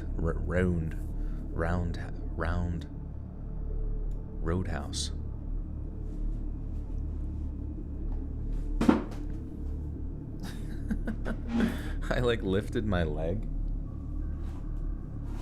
to stretch my leg, and it completely knocked my sandal off my foot. That's kind of awesome. It came off clean, almost like I planned it that way, but I didn't. I totally didn't, guys. No matter what you say, I didn't. But there was no... Fuck. Can I please read this? But there is no fast way of getting up a steep hill like Round Top, and by the time the cops got there, I think the place was... Okay. Happy Friday. But then there is no fast way of getting up a steep hill like Round Top, and by the time the cops got there, I think the place was fully ablaze.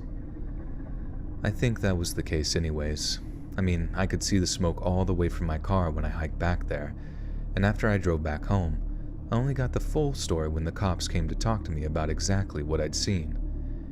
They think the guy had gone through his wife's phone or something and found out that she was cheating, and then he flew into a rage and shot her.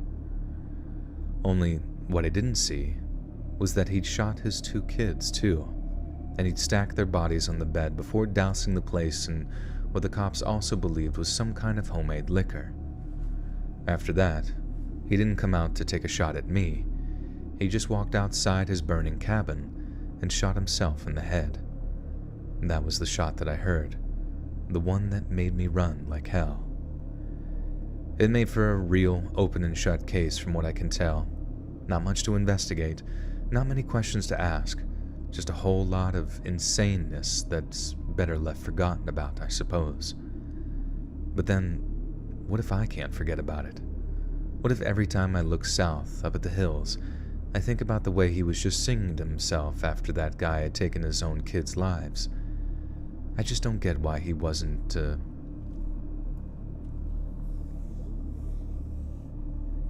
I just don't get why he wasn't to make... Oh, God, I get so annoyed whenever a sentence makes no fucking sense. I just don't get why he wasn't to make them victims of a situation that was so messed up to begin with.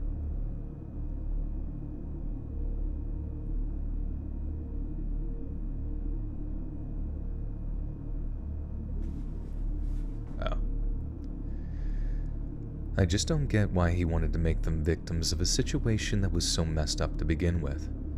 How can a person feel that entitled to the lives of their own children? Like I said, I think I've come to the depressing conclusion that good things are only fleeting. But then, seeing something like that I did up there on Round Top, those bad things I was talking about, they have a habit of staying with you for much longer than anyone might like them to. Squeak! Squeak!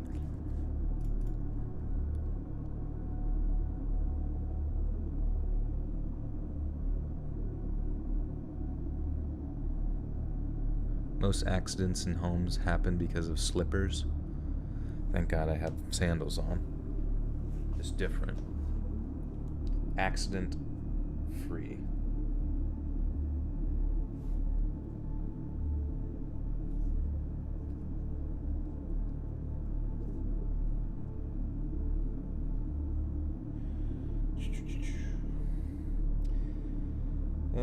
The barrier... Wait, what's this? Do you guys think this... Okay, oh, sorry. So I downloaded this new...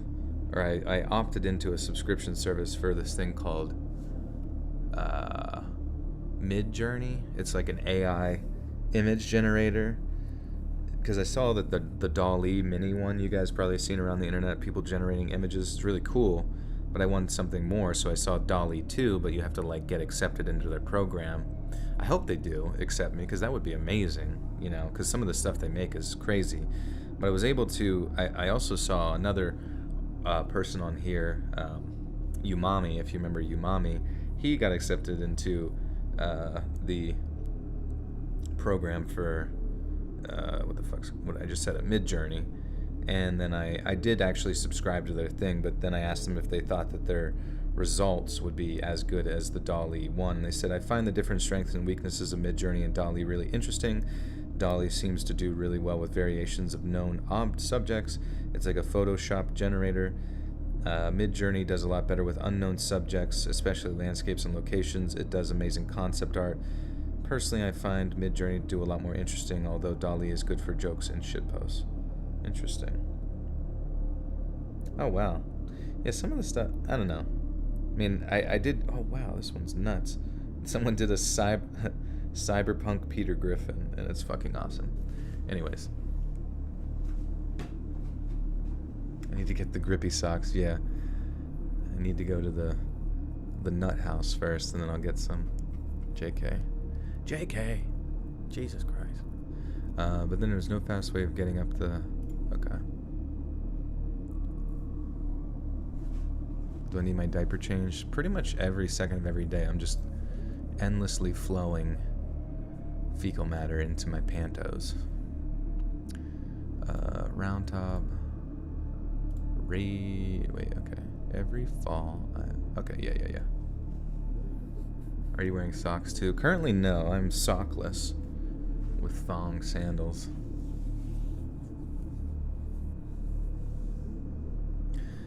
I used to hate the idea of wearing thong sandals just because I thought it would like dig into my skin. And I was more prone to, I was like, well, I'll wear thong sandals as long as I have socks on. But, oh, they don't feel too bad. You found a big weird footprint today in the creek bed, but I don't know, that seems too convenient. Huh. Yeah. I'm a slut without my socks on. You guys like to think that, don't you? Can I do scary Raid Shadow Legend stories? I can't. I'm contractually obligated to have only the perfect amount of fun on there, with no fretful experiences. How tall am I without heels? What am I, like 6'13"?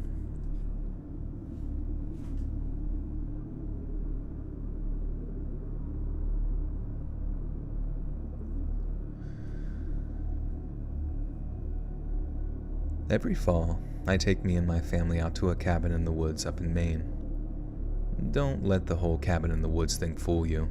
It's a very bougie kind of experience, and although my kids would roll their eyes at me using that word, I don't think they'd be quite so pleased with the place if it wasn't for how upmarket it actually is. It has a hot tub outside, a full kitchen, pretty spectacular internet for rural Maine, but I think my favorite part has to be the cozy TV area with its fireplace and sliding glass door. The glass doors face out west, and because the cabin is built in a clearing at the crest of a gentle slope, the sunsets are absolutely incredible. Paying for a hot tub is one thing, but seeing the way the setting sun lights up the reddy orange leaves and makes them look like they're on fire, that's something that money can't buy right there. But by some horrid twist of fate, those sliding glass doors ended up being part of one of the scariest things I'd ever seen with my own 2 eyes. They both protected us and presented us with something so horrifying that I don't think I'll ever get it out of my mind. And every time we visit that luxurious log cabin up in Maine, it pops into my mind at some point, and it's guaranteed to make me shudder. We're going back more than 10 years for this, all the way back to 2010 when my daughter was still in middle school and my son was just only out of diapers. Me and my wife had just put my son to bed, and my daughter was in her room playing the Nintendo thing that we just gotten her for her birthday. So for the first time all that day, me and my wife were just enjoying each other's company in the TV room, watching the sunset and sharing a bottle of wine. We're just gazing out the glass doors, silently basking in the fact that we'd overcome so much to be where we were, when suddenly, a dog comes into view. It looked like a mongrel of sorts, is just lazily wandering into our view before stopping and letting its tongue loll out of its mouth in the way that dogs do. My wife said something like, "Aw, look at that little guy. You think he's lost?" But the dog seems to hear her talk and returns its head in our direction. That's when I noticed that there was something not quite right about it. Its ribs were showing, which made me think it was a stray, but I also noticed those flecks of white spittle around its mouth, some of it matted into the fur at the corners of its jaws. My wife, being the kind-hearted soul that she is, asked if we should maybe give the poor thing some food and a bowl of water, since she too thought that it looked like a stray. She was halfway around to getting up off the couch when I just gently put a hand on her thigh and asked her to sit back down.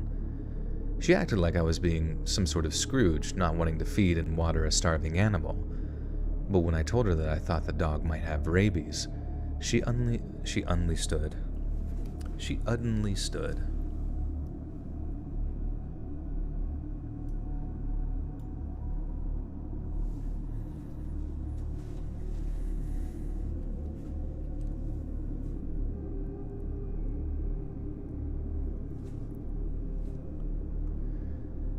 She acted like I was being some sort of Scrooge, not wanting to feed and water a starving animal.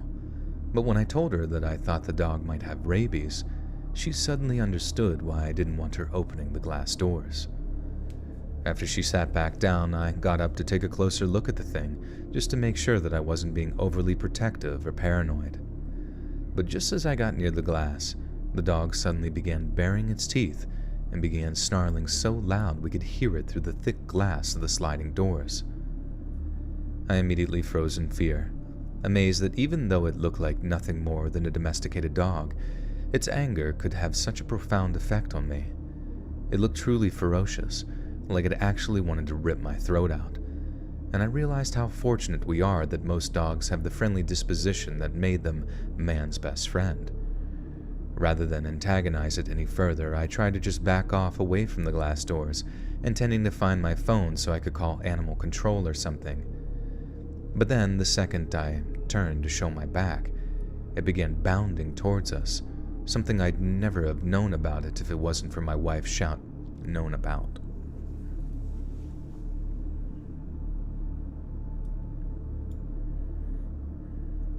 Burger King has foot lettuce. Finally, we've been waiting.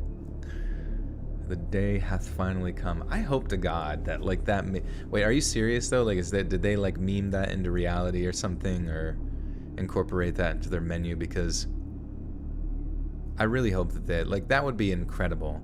That something becomes.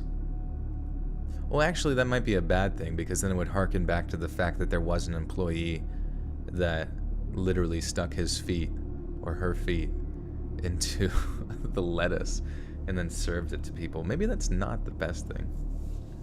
Caitlin Finney with the 10 says, "My favorite bedtime stories helps get rid of my nighttime anxiety so I can sleep." Perfect. That's what I like to hear. Thank you, Caitlin, for the 10. I really appreciate it. Careful of the slippers.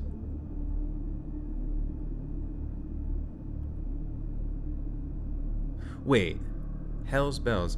I've been in the CSAR for 23 years. In my time doing search and rescue, I've seen things nobody would ever believe. Me and 3 coworkers saw a Sasquatch doing a rescue on Long's Peak. Where's Long's Peak? I'm looking it up. Long's Peak, Colorado. You saw a fucking Sasquatch? Holy shit, dude. That's cool as fuck. What? I want to believe you. I do believe you. But what the fuck? What did it look like, and what happened?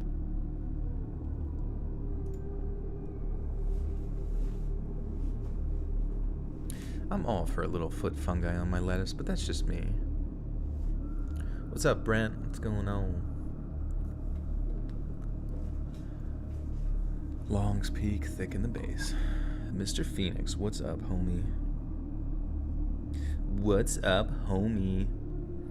Girl, I have a very scary experience with San Francisco, and I'm considering sending in, but it's kind of short. It's okay. Still good to write it out if you want to. as long as it's not too like traumatic to like relive it or whatever, you know, you can definitely send it to reddit.com/r/let's-read-official. Also, it's really funny. I didn't realize like people go to another subreddit called r/let's-read and send stories in there, to the point that it used to be, I'm not exactly sure, I think it was just like a book club or whatever. And I think it was just a book club initially for people to talk about books or whatever. But then it, like, when I went there, it like got taken over by people submitting stories into that subreddit. So it's just really funny. I still think they continue to do that, even though I literally always say, let's read official.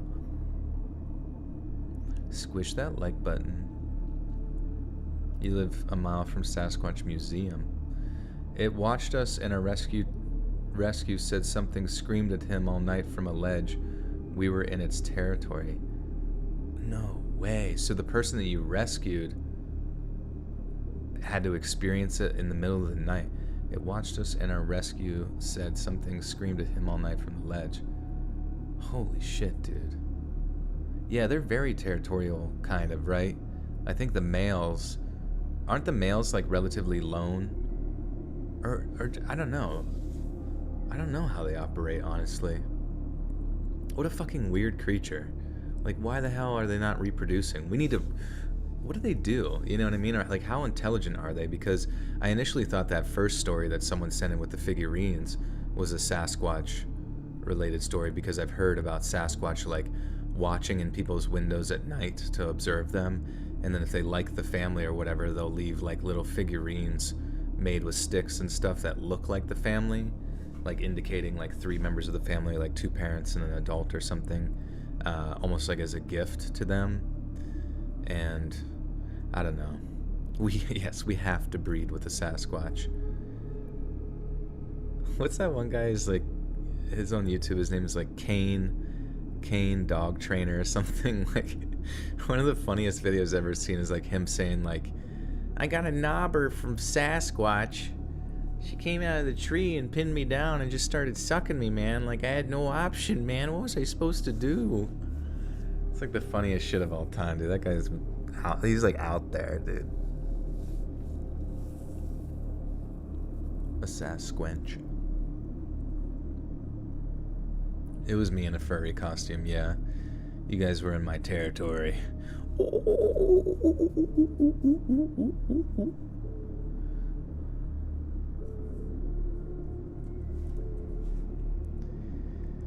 But then the second I turned to show my back, it began bounding towards us, something I'd never have known about if it wasn't for my wife shouting, "Oh my God," at the top of her lungs. I turned just in time to see the dog's face colliding with a glass door, and it made such an ungodly thudding sound that it makes my skin crawl just to think about today. The impact drew another frightened cry from my wife, which in turn had my daughter running into the room to see what had caused it. In that moment, my priority was getting my daughter out of the room so that she wouldn't have to see what was happening. It was extremely distressing, even for us grown adults, so I can only imagine how disturbing it must have been for her. Just seeing the slight smear of blood on the glass, and the dog walking in a dazed circle outside while yelping and hacking up what was enough to cause her to burst in.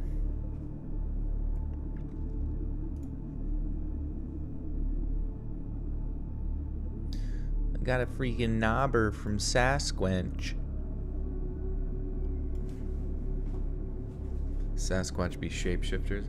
I don't know. People say that Sasquatch are like interdimensional beings or that they can change. I don't think so, dude. I literally think if they exist, like they are just some sort of bipedal Great Plains ape that, you know, has existed for a long time. Their breeding patterns are not super duper, and they're intelligent enough that they are able to avoid humans to a large degree. Oh, also, Hell's Bells. Did they stink really bad? Incidentally, Hawk, we just had it. Oh, sorry. Interesting.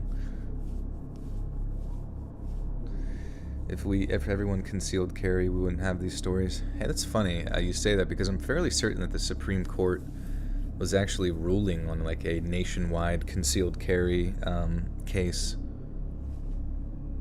At least in the United States, obviously.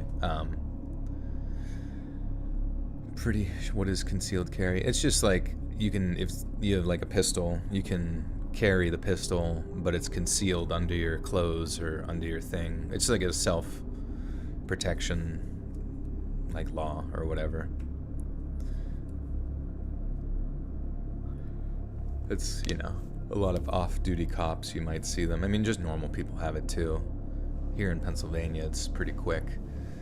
You can just go down to the courthouse, I believe, and get it real quick, and then, yeah. What happens if a vampire sucks Sasquatch blood? Werewolf? Holy shit, good point. That probably creates some wild ass shit. We don't have Sasquatch here in Florida, but we do have the infamous skunk ape. Yeah, do the skunk ape, do they live in like the swampy areas? I assume so. Descendant of Bigfoot going to Alaska or someplace to find his ancestor. Bigfoot killed him at the end. It was dumb. Huh, yeah. I don't know. A lot of Netflix shit just sucks lately. So you want to kill Sasquatch? I don't want to kill Sasquatch. I want to breed him. Or her. I want to make more Sasquatch. I want everyone to know about Sasquatch.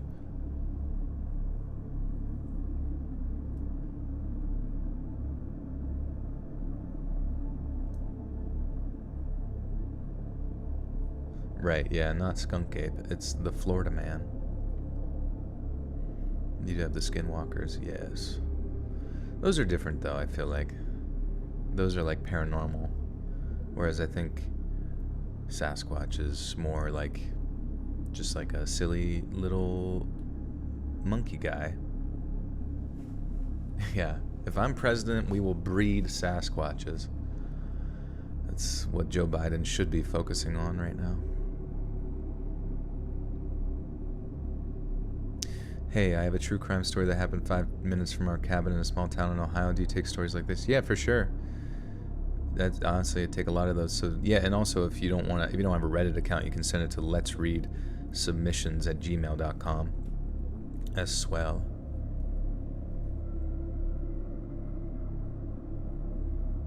Oh yeah, the thing with humans and rabies too is like, what is it, the aquaphobia or whatever, where they're like, they go to drink water, but they like, their body like won't let them. It like pulls it away from their mouth, and they just like can't drink water.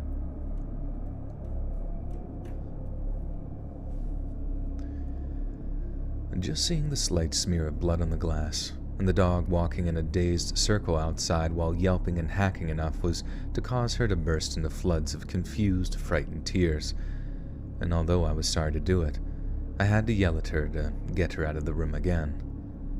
My next priority was obviously animal control, as I was never really afraid that the thing was going to break through the glass, certainly not after that first attempt, which seemed to have completely stunned the poor thing. But after that, while I dialed an operator and asked them to connect me with local animal control, I watched in horror as the dog tried to literally bite its way through the glass.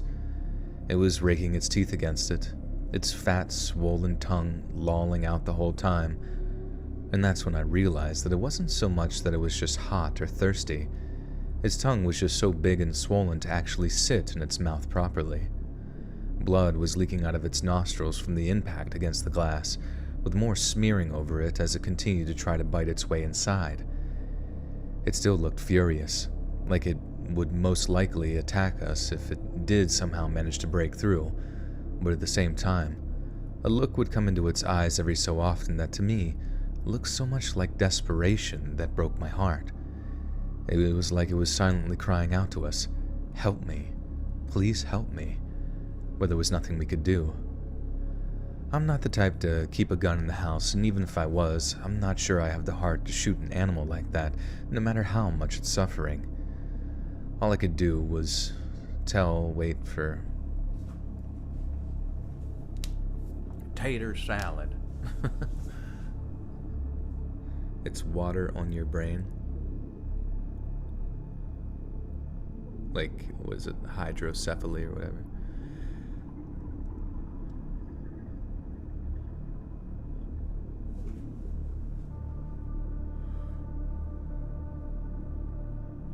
Hydrophobia, fear of water, old-fashioned phrase for rabies. Oh, interesting. So it was like a direct thing from that, perhaps.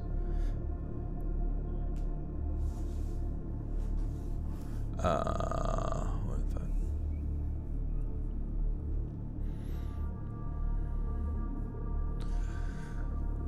All I could do was wait for animal control.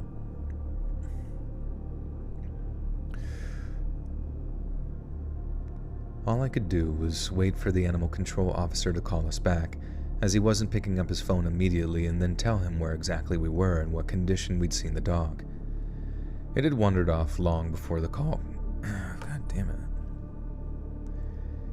It had wandered off long before the call came, but my wife had barely managed to calm herself in that time. I can't say that I've done a better job either, as, like I said, the whole thing was one of the single most horrifying things I'd ever been witness to. In the years that followed, my daughter became a huge fan of the TV show The Walking Dead, and I was always surprised that she didn't make the connection between the virus in the show and what she'd seen back at the cabin that day. Naturally, we had to explain to her that the dog was rabid, how dangerous a disease it was, and how she should learn to recognize symptoms of such animals so she could get away from them. Personally, I find it fascinating that people like her take an interest in a fictional zombie apocalypse and talk about it like it's an impossibility. We have a zombie virus here on Earth. It actually exists. Something that can turn animals and maybe people into furious, foam-frothing creatures that can pass on their disease through their bites. We don't have to imagine it. We don't have to invent it. It's real. It's with us. And that one little fact scares the absolute crap out of me. What's the dong doing?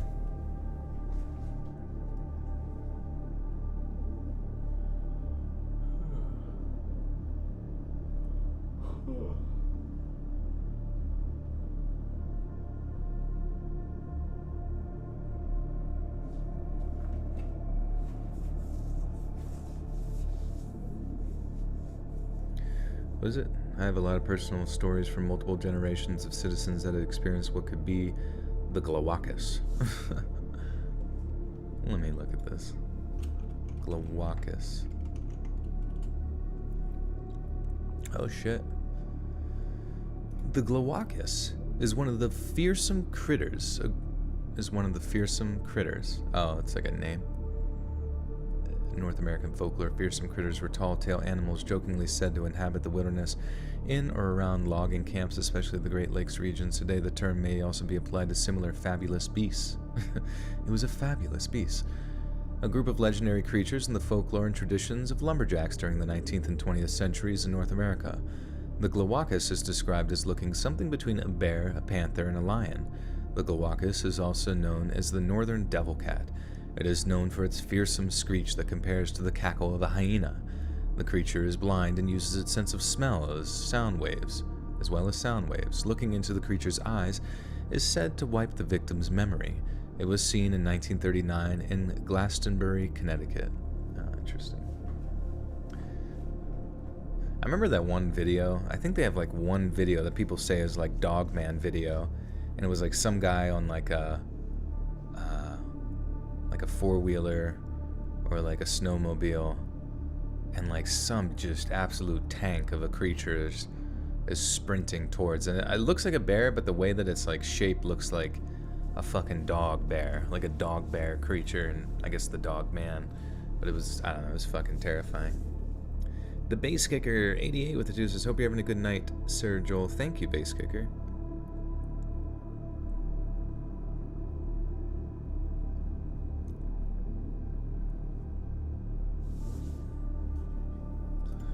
Alright, so that was story 3 of 5. I believe we're getting into the territory of true crime now. Or no, or perhaps not.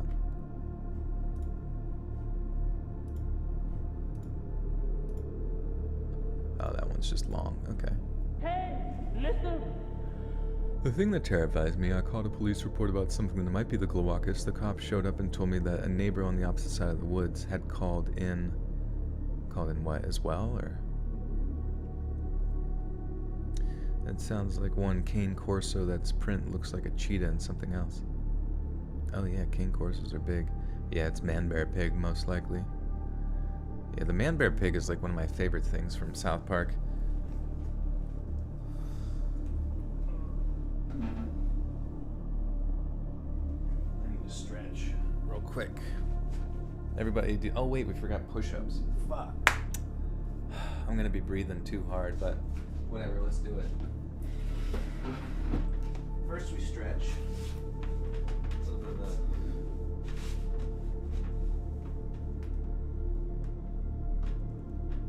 the Strizzy stretchers.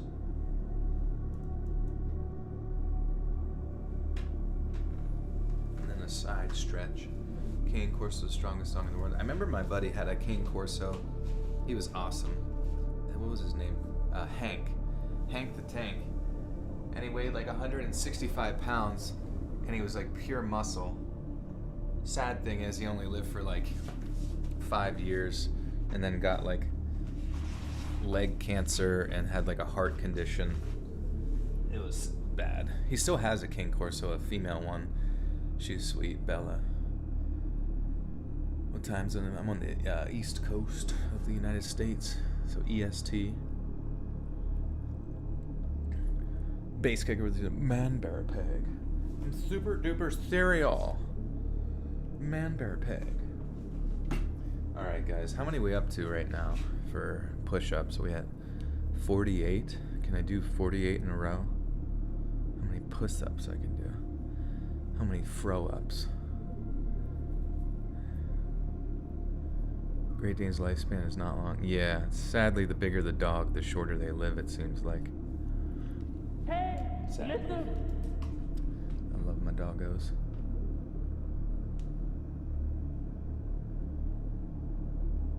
Yeah, I mean, I grew up watching South Park and Family Guy, so that they definitely shaped my humor, as well as like Chappelle's Show and all sorts of random shit. 47? Okay. You believe in me? I appreciate that. I need all the belief I can get. Believe in me as much as you believe in the cloacus or whatever the fuck that thing is.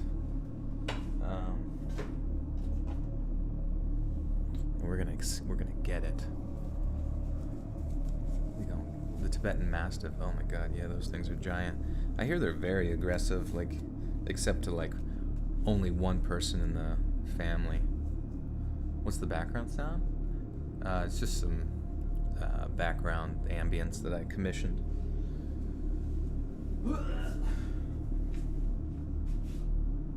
Alright, you said 47, right? I'll go, okay, I'm going with 47. Here we go. 1, 2, 3, 4, 5, 6, 7, 8, 9, 10, 11, 12, 13, 14, 15, 16, 17, 18, 19, 20, 21, 22, 23, 24, 25, 26, 27, 28, 29, 30, 31, 32, 33, 34, 35, 36, 37, 38, 39, 40, 41, 42, 43, 44, 45, 46, 47. Ah, god damn.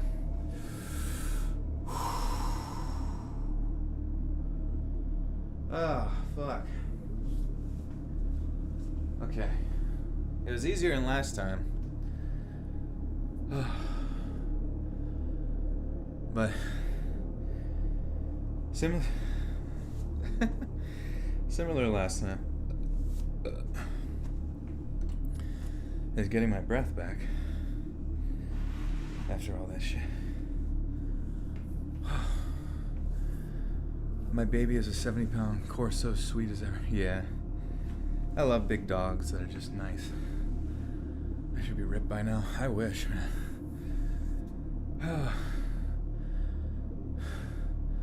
My question is, whatever happened to them? I do love what you do, but you should do some ghost stories once in a while to spice it. Yeah. People just aren't into ghost stories as much. So, it just, they kind of like hurt the channel when I do them. You just don't get as many views, and then it like hurts the next video, and you just don't want to like split your audience like that. But I do them once in a while on my members only stuff. The next members only at the end of this month is Hey, listen. next members only is going to be a bunch of like an anthology of creepypastas, so those should be sweet. D Shore with the 527. Something awesome this way comes, but I only got 32. That's okay. 32 this time, and then you get 33 next time. Oh, do I live on the East Coast? I do, yep. You can do push-ups? Nice. You should do them. Every time that breakdancing type music hits for a donut, I imagine Joel just stopping whatever he's reading. I do. I gotta make a big deal out of it, because it is pretty awesome to twerk completely involuntarily. Being an atheist really ruins the supernatural stories. You know, for sure, I imagine like that's something too where people are like, I'd actually get like messages of people like saying like, quit ruining your channel with the fucking supernatural shit, or mixing those into the true scary stuff. It's kind of weird how angry, you know, supernatural stuff like pisses people who don't believe in that kind of thing off. And I guess I get it, but I don't really think it should like constitute a degree of like anger, because you never know. You know what I mean? You never know what's going on. Hey Joel, I've been listening for years. Listen to you at night every deer season in the stand. Oh, nice. You don't understand how much you helped me dealing with the loss of my dad. Oh, I'm sorry to hear that, Hondo, but I'm glad to hear that you're still getting out there, getting some shots off. I saw a video the other day of some guy up in a stand, and some brown bear was like investigating a stand, and literally was like starting to climb up his tree at the speed of like, it was crazy how fast they started to climb. It was terrifying. But then all of a sudden, like a mama black bear just came out of nowhere and chased it off. And thankfully the mama bear didn't, you know, go up to the tree stand or anything like that. But man, that would be the worst, having some bear like investigate you in the tree stand and rip you out or some shit, or you'd have to jump and hurt yourself.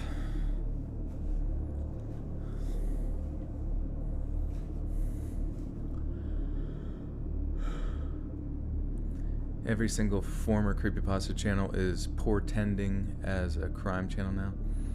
Yeah, we're just, you know, we're just evolving with the market, seeing where it takes us. Yeah, the only thing that annoys me about the supernatural stories is just usually it involves like explaining like every little aspect of their house. Like telling you, like when you take a left out of from when you enter into the mud room, you'll see the washer and dryer. Now this is important for later, because the washer and dryer was actually being repaired that day. So the fact that it was unplugged is not abnormal, but certainly if it would have been plugged in, I would have said, who plugged that in? Okay, I hope you're following me so far. You know, it's just like, shut the fuck up. Tell me about ghosts. Tell me about the thing that happened.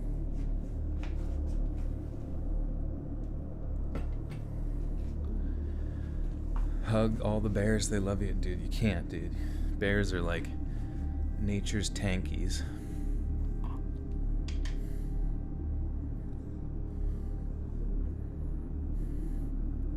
Yeah, this is important for later. I placed a landmine in my yard. This is important for later. I took a poop in the toilet. This is important for later. I keep having reoccurring dreams about a collapse of society. It begins as I'm about to exit the bus. I'm decked out in survival gear and assorted weapons. I leave the bus and see my town is deserted. Oh, interesting. If I were a ghost, there's no way I would be hanging out in the attic or basement. What people hang out in the attic? I don't know. I don't understand the world of ghosts or the reasoning behind ghosts or any of that kind of stuff. None of it makes any fucking sense.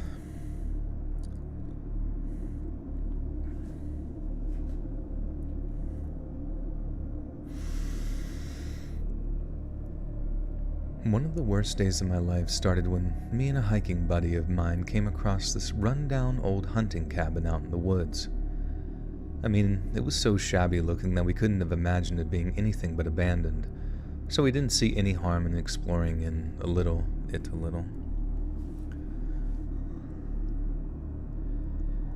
I mean, it was so shabby looking that we couldn't have imagined it being anything but abandoned, so we didn't see any harm in exploring it a little before we moved back onto the trail that we'd been wandering down.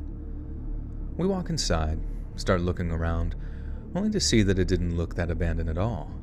The stove had clearly been in use sometime in the last day or so, as it still smelled like burning wood, and there were a couple of food wrappers strewn about with what looked like some torn open first aid supplies. Someone had definitely been there recently, so instead of continuing our little trespassing thing, we decided to just move on instead of risking making their owner angry or whatever. But then, that's when we hear this really faint noise coming from somewhere, something that sounded an awful lot like a person's voice. I look at my buddy as if to say, "You hear that?" Then we both stand real still for a second and strain our ears, only to hear a distinct "help me" coming from underneath us. This hit us like a ton of bricks, and we start looking around for some kind of hatch or something, and end up finding the opening to a root cellar outside. We open it up to find some random guy, covered in blood, with what we thought was a gunshot or stab wound to one of his legs. I remember asking the guy, "What happened to you?" And his reply was honestly one of the most haunting things I've ever heard in my life. He just said, "You have to help me. He'll be back soon." Jesus, dude. It was like something out of a horror movie. Like that stomach-dropping moment you realize that main characters have stumbled into a whole world of trouble. Only, we were the main characters, and it wasn't some dumb story that we were going to survive with a happy ending. It was real, and we had no idea what to do next. We kept asking who will be back? Who did this? But the guy just kept begging us to help him get out of the cellar. Obviously, that was the first thing we did, as he basically answered our questions in the way that he was all messed up and obviously scared of whoever was coming back. We helped him out of that cellar, got one of his arms over each of our shoulders, then helped him limp down the trail back towards where we'd first walked onto. No one ever caught up with us. The person who had shot or stabbed him never ran down the trail behind us. But my God, the whole time I was checking behind us, just expecting to see some machete-wielding psycho running out of the woods, intent on killing us. We managed to flag down a truck that was passing down one of the main roads that ran through the park, and the guy was nice enough to rush the dude to the hospital, even though he'd gotten blood all over his upholstery. Turned out the guy survived, and that the person who had attacked him was his hunting buddy, who just snapped after some kind of argument. It's crazy that a person would do something like that to someone they called a friend, but I guess weirder things have happened. Definitely the scariest thing that's ever happened to me while out on a hike, and my buddy says the same thing. It was that line of, "He'll be back soon," that I'll never forget though. How it was just so eerie that it literally had me trembling with fear as we helped the guy get to safety. And I sometimes wonder how close we were to getting the same treatment. That maybe if we had been a little bit later or earlier, the guy might have done the same thing to us. God damn it, I'm so close. Can I drink a gallon of soda? It's probably not good for you, but I understand where you're coming from.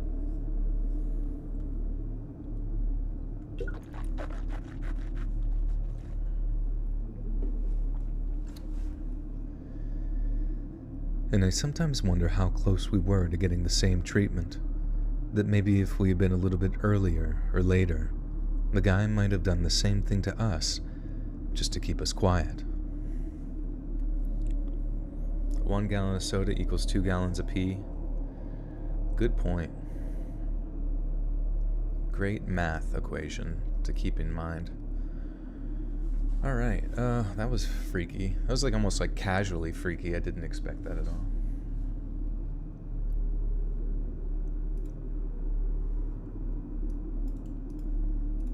Okay, this one's a true crime one. I can tell because it starts with a date.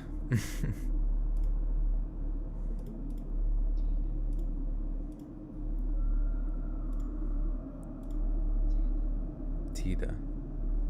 Wait, okay. Christmas of 1990 was supposed to be a truly joyous occasion for the Salt Lake City-based Tita family. I gotta look up how to say this because I don't want to fudge it up. Fudge it up, fudge it up, fudge it up.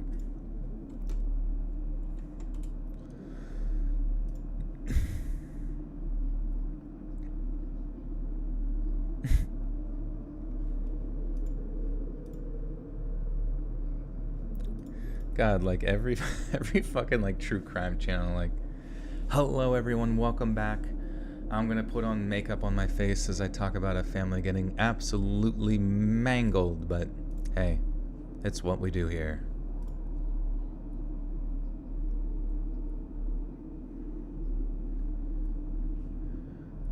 Tita. Okay, so the name is Tita. Sweet. It's bad bitch o'clock. It's thick 30. True. That's what they say at the beginning of it. And welcome back, bad bitches. We're going to talk about people who got ripped in half.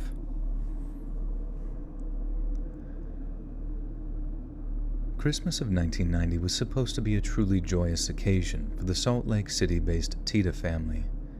20-year-old Lene... Oh my god.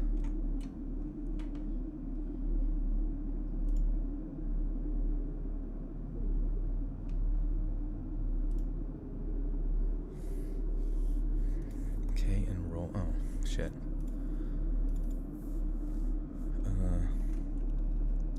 Lene.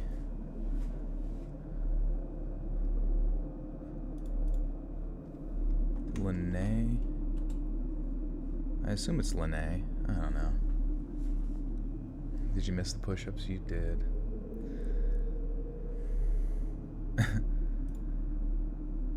What's up, guys?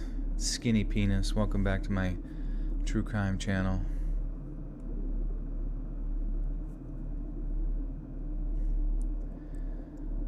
"20-year-old Lene Tita and her 16-year-old sister Trish were particularly looking forward to visiting the family's cabin up in the mountains, where they and their extended relatives would gather every year to celebrate the holidays.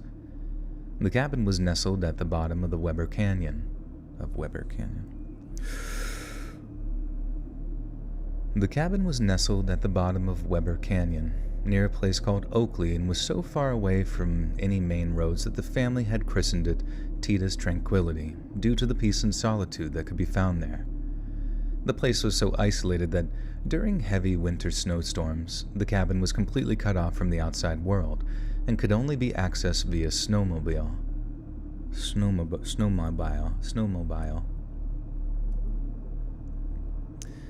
Mysterious Stranger with 5 says, Joel, have you heard of Mr. Balin and What Lurks Beneath? I've heard of them, yes. I don't really watch other people's content, or I'll watch like 15 seconds. But yeah.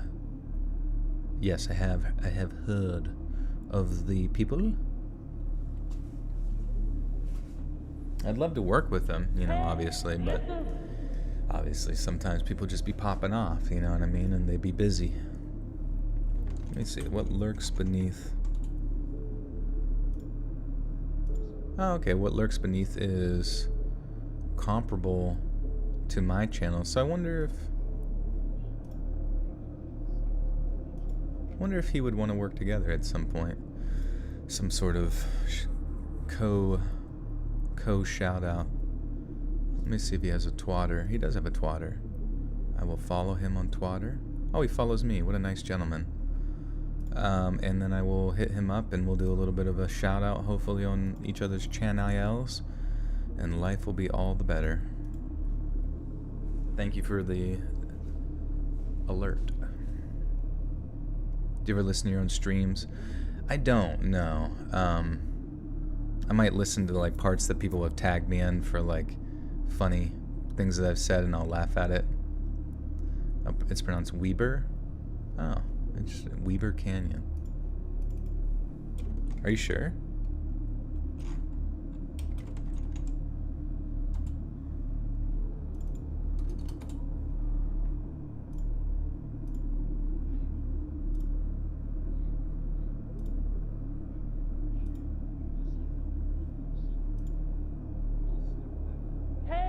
I don't know. Everywhere else in English, it's saying Weber.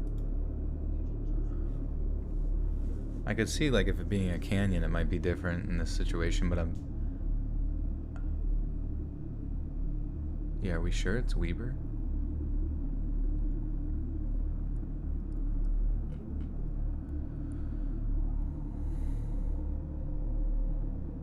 You wouldn't want to do YouTube. I'd rather have a normal job, to be honest. Yeah, I'm often very thankful that I'm in like a genre where like people consistently watch my stuff. Like that's one of the harder things on YouTube to do. Whenever you have like stuff where you gain subscribers because of like a one-off video. Like I feel like I have a few different reasons why people might watch my stuff. They either like the voice or they like the content and that kind of thing. So this sort of covers multiple bases there. Whereas, yeah, I'm sure you guys have subscribed to a channel because you liked one of their videos, but just like weren't really digging any of the other stuff. So I'm fortunate with that to kind of have that reoccurring stuff. You're from Utah. Okay, cool. I'll say Weber. Salt Lake City, Weber. If you could be a skunk ape, what would you be? Your stink style? I guess kind of like just like rotten shit or something like that. Just like a mix between just like feces and a big pile of like milk, old milk. Dread Archive says, look into the crime reel or briefcase for potential true crime collabs. Okay, yeah. Which one did I just... Fuck, I forgot. Oh yeah, What Lurks Beneath. Here we got What Lurks Beneath. We'll hit them up. And then you said the crime reel. And briefcase. Okay, sweet. I will hit them up as well. Thank you, my friend. Appreciate the 5. And believes in unicorns with 5 says, as a Michigan native who lived there, it is pronounced the wrong way. I got made fun of all the time. Okay, so yeah, it's okay. So it's Weber. Interesting.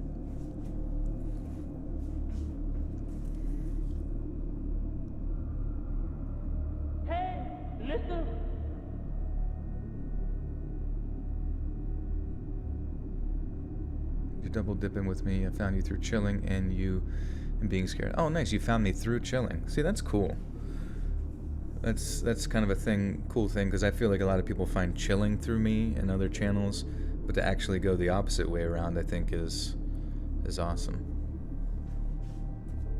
Yesenia, thank you. And Heated with the 5 says, have you ever narrated a story that stuck with you for a while afterwards? If so, which one? Yeah, I've said this before, but just like any ones that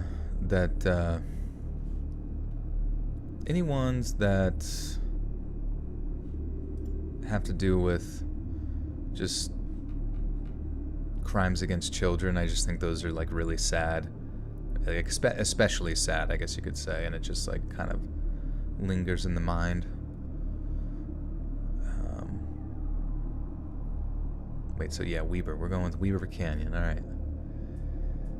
The cabin was nestled at the bottom of Weber Canyon, near a place called Oakley, and was so far away from any main roads that the family had christened it T-Day's Tranquility, due to the peace and solitude that could be found there. The place was so isolated that during heavy winter storms, the cabin was completely cut off from the outside world and could only be accessed via snowmobile. Naturally, this made it the perfect place to get away from the rat race of the big city, Yet it would also leave the family extremely vulnerable to anyone with ill intentions who happened across the cabin while they were there. After turning the cabin into a picture of perfect...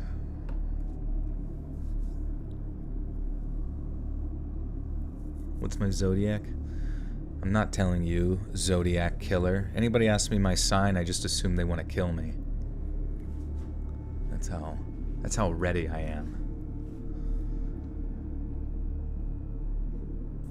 After turning the cabin into a picture of perfect Christmas coziness, the family headed into Salt Lake City in order to engage in some last-minute holiday shopping. Yet while they were gone, two men who had been trudging through the snowy wilderness suddenly stumbled across the cabin and decided to force their way inside. The men were named Vaughn Lester Taylor and Edward Stephen Deli, two parolees who had gone on the run from their halfway house a week earlier, the same halfway house they were supposed to be using as a base for job hunting. Edward had been sent to prison for 5 years. Oops.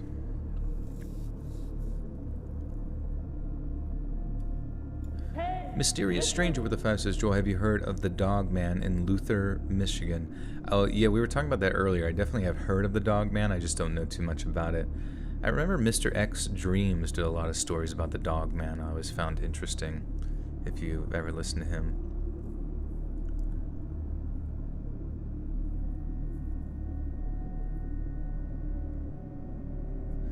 Anybody wonder how a cabin with only snowmobile access has random people? I think they meant snowmobile access if it recently snowed.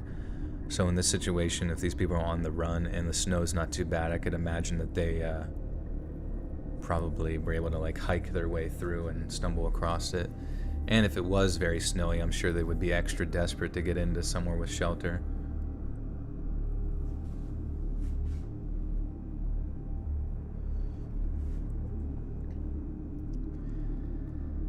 Edward had been sent to prison for 5 years back in 1989 following a conviction for arson, while Vaughn had been doing 15 years for aggravated burglary.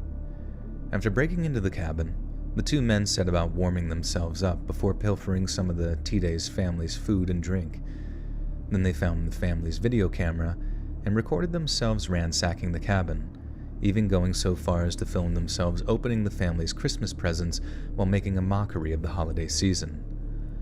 Vaughn believed they would swiftly move on from the cabin for fear of getting caught, but to his surprise, Edward revealed that he had no intention of vacating T-Day's tranquility. In fact, he planned to, as he phrased it, shoot some people. Later that day at around 3:30 p.m., Lene T-Day, along with her mother and grandmother, Beth and Kay T-Day, returned to the cabin following their shopping trip. The snow was just light enough on the ground for them to have driven to and from Salt Lake City, so after parking up their... Oops. Sorry.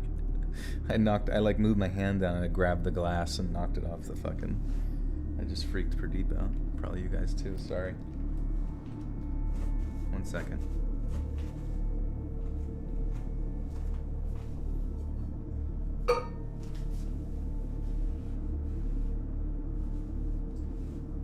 What a mess I've made. Oh my god. All of that green goop shit. Perfect. Perfect for the floor. Jump scares included, yes. It's Vaughn. Vaun and the boys. They're here.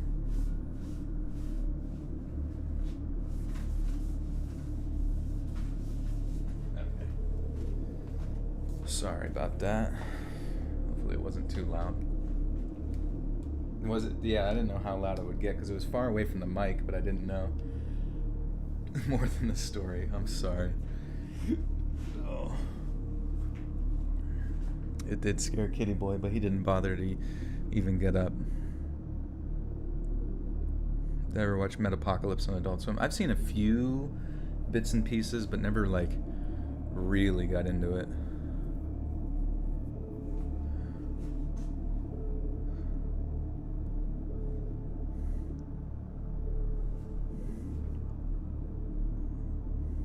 I thought someone broke a window. Yeah, that would be terrible. Fuck you, let's read. I'm mispronouncing their family name. What's the name? Because I literally just looked it up and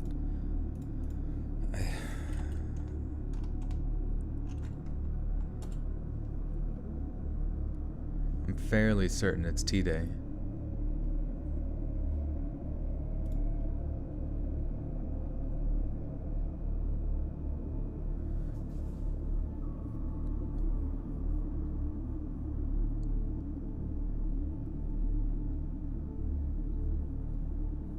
Sorry. God, waiting for true crime channels to get to the fucking point.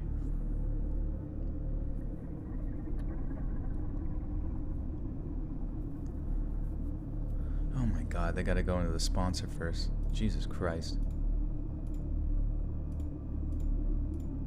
Tita. Tita. Was I not saying Tita? Hey, Crunchy D with the 10 says your award for best smelling skunk ape on the planet. Wait, who's Kitty Boy? Oh, my cat, Mr. Pradeep. He's over on his chair. Tita. Wait, Tita, right? Yeah, did I not say it? Was I not saying it right?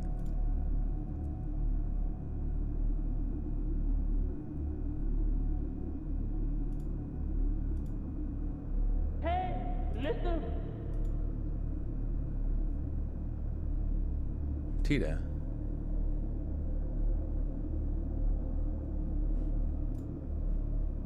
Yeah, Tita. Didn't I say Tita? How did I say it? What was I saying? I don't even get a follow-up. What's my favorite content creator other than myself? I don't know. I don't watch a lot of people. Well, Catherine, if I like, if you at me and then tell me I'm saying it wrong, you got to tell me what I'm saying wrong. You know what I mean? It throws me off, which is no big deal. I think I was saying it right. Tita? Was I not saying? You said T-Day. Okay, cool. Jesus Christ, how fucking far back was it?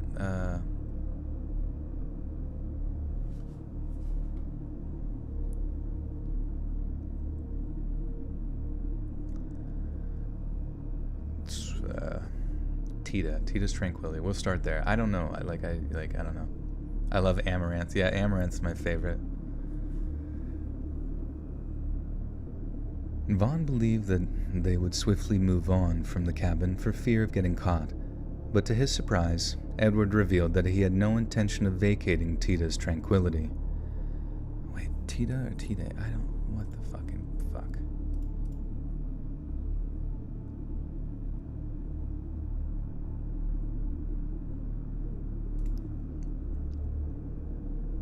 Other channels? I don't have any other channels other than the ASMR one. This is just Let's Read ASMR. Yo, what up? Paula.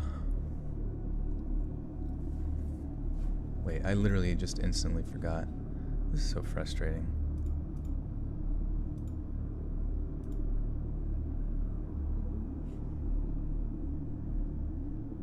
Tita. Okay, Tita. Tita. Everybody remember that. Very important. Vaughn believed that they would swiftly move on from the cabin for fear of getting caught, but to his surprise, Edward revealed that he had no intention of vacating Tita's route. Mysterious Stranger with the 5 should check out Mr. Balin. As a vet myself, I approve. Yeah, I definitely have seen him and, you know, that kind of thing. I don't really watch this kind of content too often, even though I probably should, just to take notes and stuff like that. But thank you for the 5. T-da, not...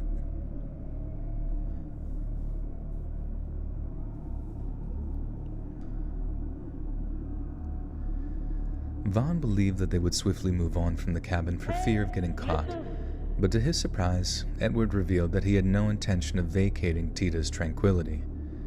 In fact, he planned to, as he phrased it, shoot some people. Later that day at around 3:30 p.m., Lene Tita, along with her mother and grandmother Beth and Kay Tita, returned to the cabin following their shopping trip. The snow was just light enough on the ground for them to have driven to and from Salt Lake City, so after parking up their vehicle, They walked inside the cozy cabin to warm their bones. But then as soon as they walked into the kitchen, their little slice of winter heaven turned into nothing short of pure hell. Lene Tide, God damn it, I don't know why. I want to say Tide. I'm not sure why I want to pronounce it like that.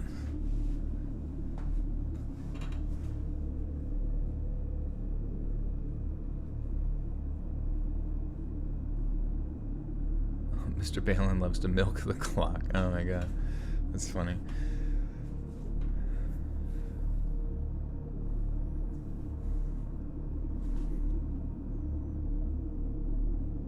I unsubbed Stranger Paradigms with Christina Gomez. Her UFO channel is too cringe for me. She doesn't engage with her audience unless you're a paid subscriber. Interesting. Does she like live stream or what does she do?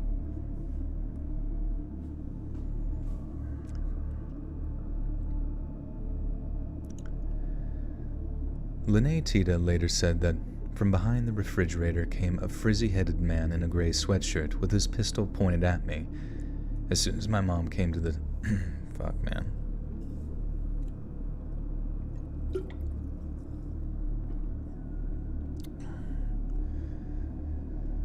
As soon as my mom came to the top of the stairs, out from the back bedroom, another robber with really thick Coke-bottled glasses... I had to read that whole paragraph again. Jesus fuck. Lene Tita later said that from behind the refrigerator came a frizzy-headed man in a gray sweatshirt with his pistol pointed at me. As soon as my mom came to the top of the stairs, out from the back bedroom, another robber with really thick Coke bottle glasses on was pointing a gun at my mother. Lene also said that she believed that they were about to be robbed.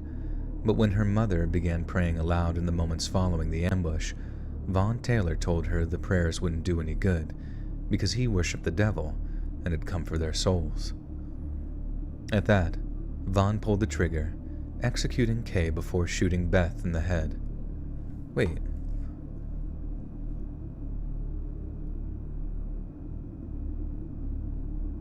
Oh. I thought there was like only two of them. I don't know. It was... Believes unicorns to think of it as Tita. Thank you. Yep. Hey, listen.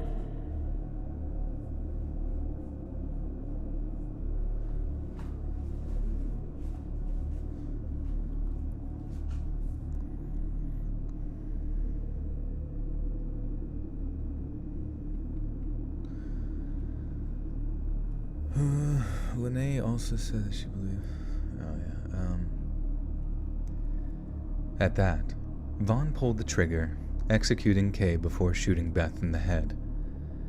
Lene was both terrified and traumatized by what she had witnessed, but her horror only deepened when she realized that her father and sister would also be arriving back at the cabin in the next few minutes. She begged the invaders to leave, telling them that they were welcome to whatever they pleased, but it was far too late.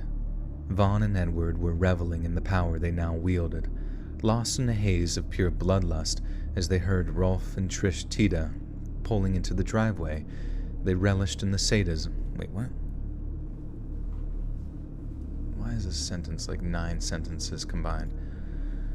But it was far too late. Vaughn and Edward was reveling in the power that they now wielded, lost in a haze of pure bloodlust, and as they heard Rolf and Trish Tita pulling into the driveway, they I see, okay.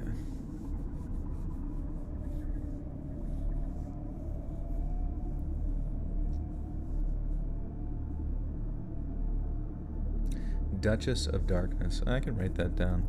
I'd not heard of them either.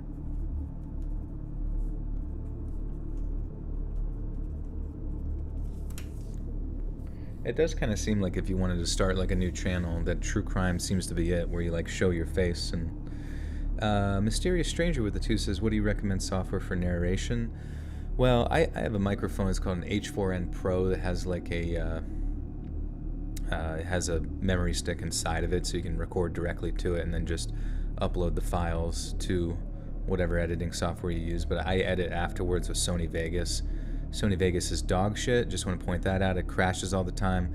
It's terrible for video editing. There's not many options, but it works for me and I'm used to it, so don't use it unless you want like the bare minimum.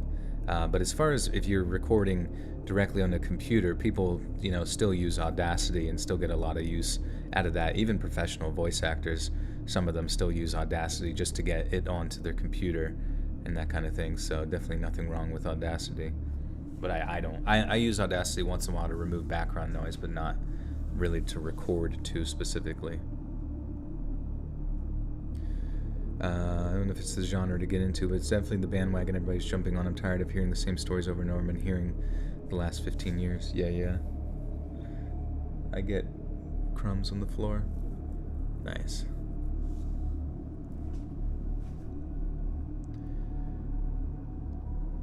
But it was far too late. Vaughn and Edward were reveling in the power they now wielded, lost in a haze of pure bloodlust. And as they heard Rolf and Trish Tita pulling into the driveway, they relished in the sadism of having two new victims. They ambushed the two unexpecting Titas as they exited their vehicle, dragging them into the cabin at gunpoint. "My dad could see tears in my eyes," Linnea later said, and it was an unspoken communication, and he knew, at that point, that something awful had happened to Mom and Grams. Edward and Vaughn made the trio kneel in the cabin's main room, then told the girls to watch as Edward aimed his pistol at Rolf Tita's head. It must have seemed like a sick joke as Edward's first shot misfired, a dull click echoing around the room as the girls begged and screamed for mercy. Edward cleared the bullet from the chamber, then once again pulled the trigger, but yet again the gun misfired and failed to send the bullet flying down the barrel. It was almost as if divine intervention was at play, almost like a merciless deity. A merciless deity? A merciful, right.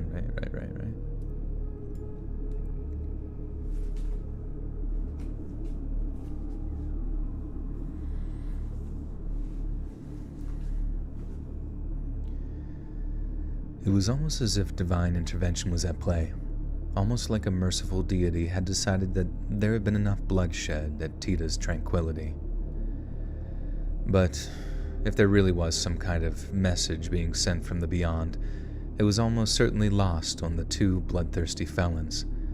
Edward Deli cleared the second stoppage from the chamber, racked a third and final round into his pistol, and fired.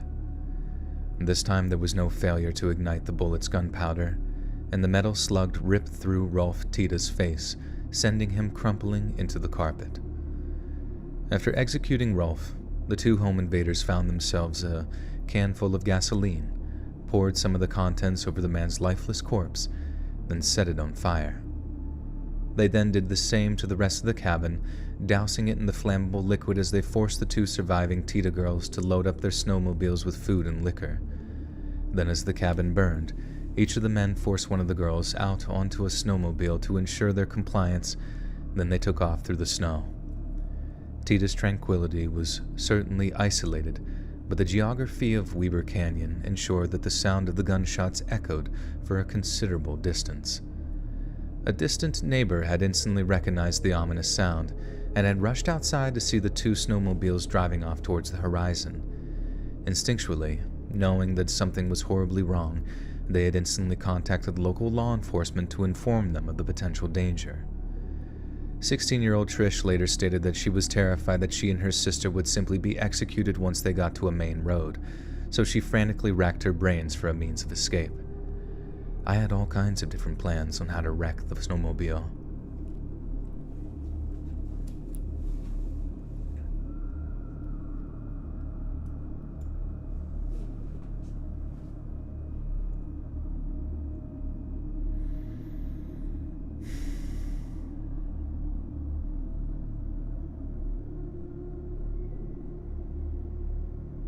Do you like Rush, the band? Yeah, I like Rush. Rush is good.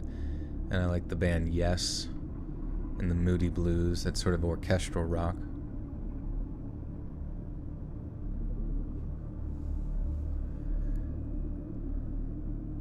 It had all kinds of different plans. Whoops. I had all kinds of different plans to wreck the snowmobile, Trish stated, of how to throw him off into a tree, how to get rid of him. But all I could think of is I couldn't leave my sister. There's no one to help us. There was nowhere to go. Then, by some stroke of pure luck, Trish and Lene spotted their Uncle Randy, who was out for a walk near the trail they were riding down. Assuming they were out taking some friends for a ride, Randy waved at them, not realizing that he was actually putting his own life into danger.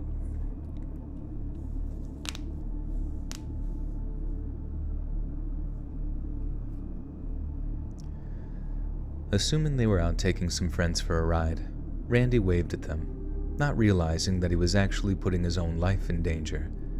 Had the girls responded in any way, there's no doubt that either Edward or Vaughn would have opened fire on him, but in a display of remarkable composure for two girls their age, both Trish and Lene ignored his greeting and simply carried on riding through the snow towards the nearby highway. I knew his life could have been... Oh, man, I feel like as the night goes on, I'm getting fucking worse. Hey, Cider, what's going on?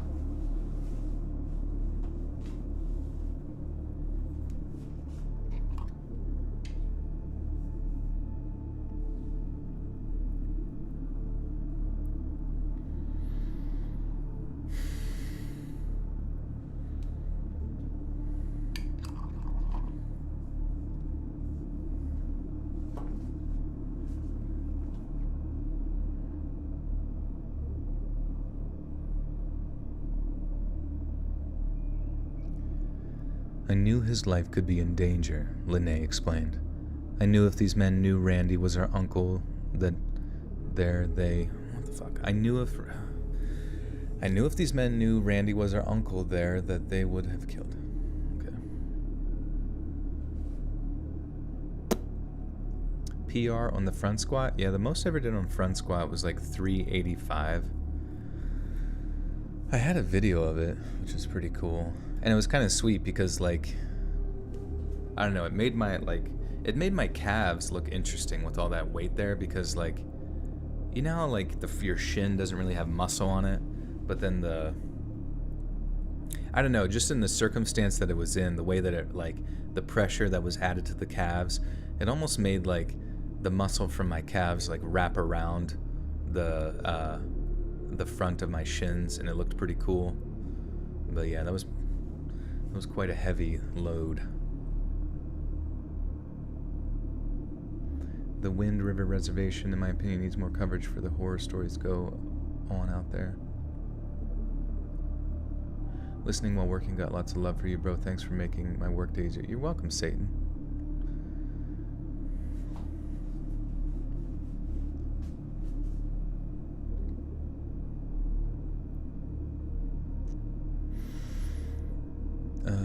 I knew if these men knew Randy was our uncle, that they would have killed him. Okay.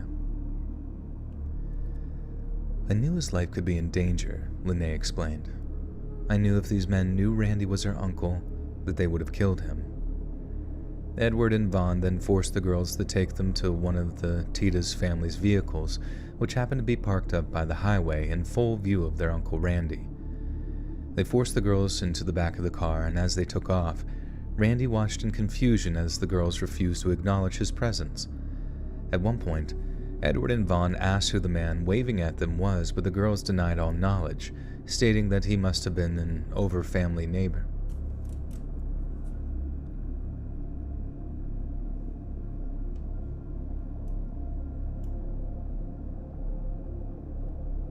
How was my birthday stream? How drunk did I get? I got pretty drunk. I couldn't even read a second story. I got through one story, and then my vision was just like so shitty that I like couldn't even read the screen. It was really bad. Is it my birthday? No, my birthday was 13 days ago, almost 2 weeks ago.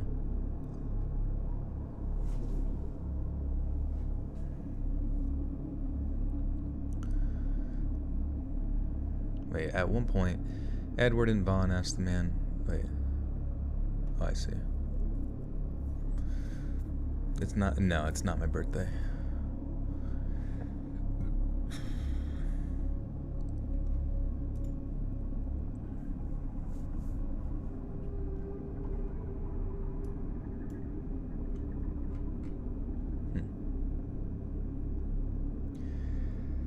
At one point, Edward and Vaughn asked who the man waving at them was, but the girls denied all knowledge, stating that he must have been an overly familiar neighbor who had no idea what was actually occurring. Yet as the car disappeared out of sight, another vehicle came into view. It was the Tita's third snowmobile, and the man who rode it was wearing no winter clothing of any kind and had a face that was a mess of blood and charred flesh. It was Rolf Tita, who had somehow survived what should have been fatal injuries. Uncle Randy later spoke. Holy shit, you're telling me the dad that got shot, executed in the head, and lit on fire, survived to go save his daughters? Holy fuck, dude. What? That's insane.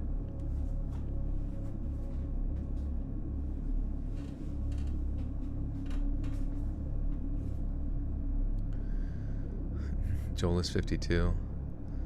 I am 20 minus 20 of that. I am 32 years old. I often wonder what life will be like at 52. Will I still be as spry and healthy? One can only hope. Why was he on fire? They lit him on fire. Remember, they dumped a bunch of gasoline on him and lit him on fire.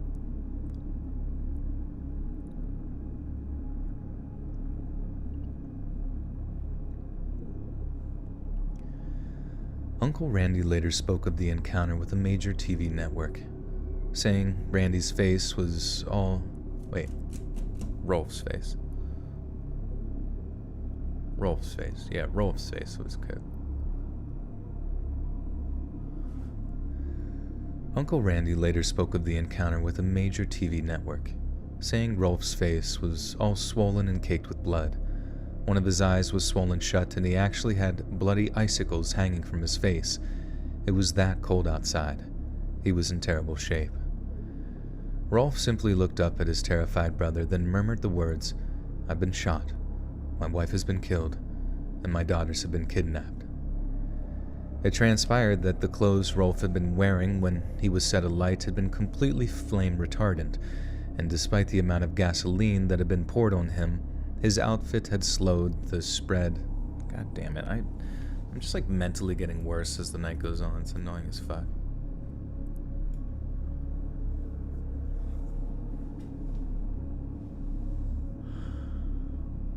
Wait, really? You're 32? Yep, I am 32 years old.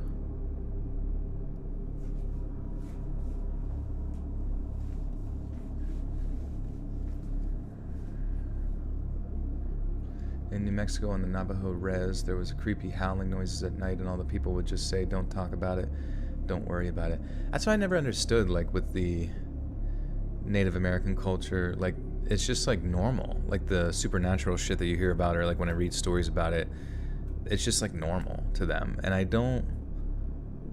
that's just weird to me. Why is that normal? I mean, I guess, you know what I mean? Like, it's just crazy.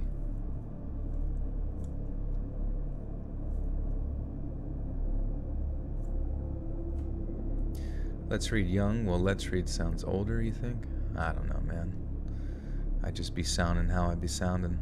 Oh no! The bots have arrived. We don't even have any... Oh yeah, we got Hawk in the house, and we got... Hawk's on it. Hawk swoops in from his high perch, ready to feast. Where was Jacob? Where was Jacob when we needed him most? Yeah, the name of the bot's Naked HD Fun.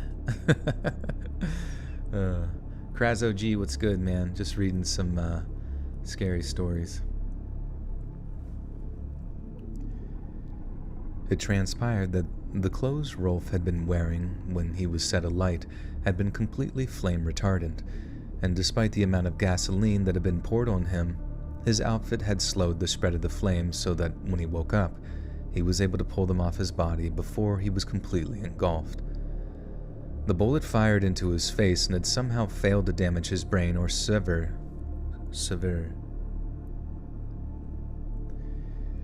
The bullet fired into his face had somehow failed to damage his brain or sever his spinal column, so essentially, the shot had just knocked him out until the smell of the fire roused him from his unconsciousness. Then, after waking up to find his cabin in flames, Rolf had jumped out onto the one remaining snowmobile, then raced after his attackers in a bid to rescue his two terrified daughters. Upon discovering his half-dead brother, Uncle Randy helped him into the passenger seat of his car before speeding off after the vehicle containing his nieces. Despite being a rare fixture in 1990, Randy's car was equipped with an old-style cellular phone, and as he and his brother raced after the girls' kidnappers, he made a hasty phone call to the Summit County Sheriff's Department. As sheriff's deputies joined the pursuit, a terrifying 90-mile-an-hour car chase ensued as cops honed in on their kidnappers and ordered them to pull over. Instead of giving up willingly, Vaughn and Edward drove so recklessly that they ended up losing control of their vehicle and tumbling down an embankment. Miraculously, neither Trish nor Lene were injured in the crash, and as deputies surrounded the vehicle, both Edward and Vaughn decided it was better to give themselves up than risk dying in a hail of police gunfire. With Trish and Lene now safely in the care of law enforcement, 25-year-old Vaughn Taylor and 21-year-old Edward Deli were each charged with 2 counts of first-degree murder, 1 count of attempted first-degree murder, and 2 counts of aggravated kidnapping.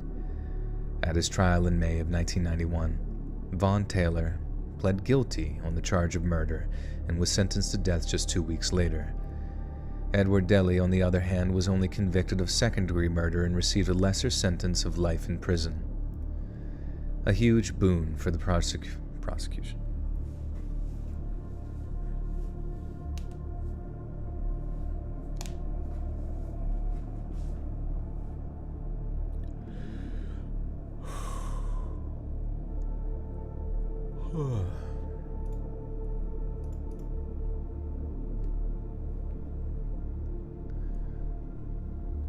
A huge boon for the prosecution was the testimony of Rolf Tita himself.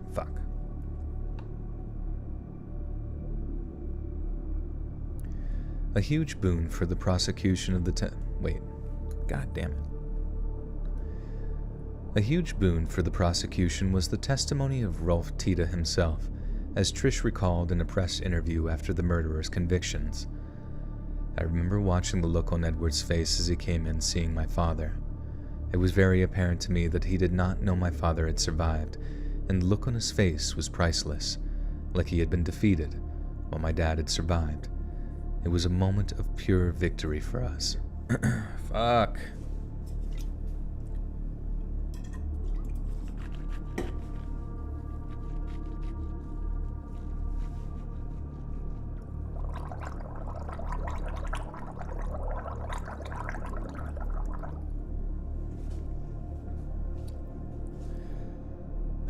Naked HD fun.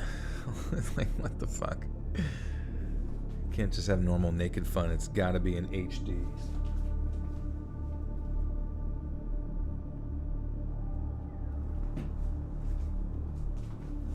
Hawk is always there, finding those rats in the field.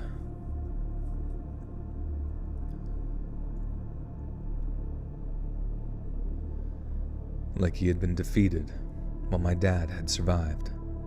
It was a moment of pure victory for us. A decade later, in 2001, Edward Deli wrote a letter to Lene Tita, insisting that he was no longer the reckless young man who had helped murder her mother. Then, in an incredible display of mercy, Lene offered her forgiveness for his crimes, but added that she was glad he would spend the majority of his life in prison. As for Vaughn Taylor, he is continually.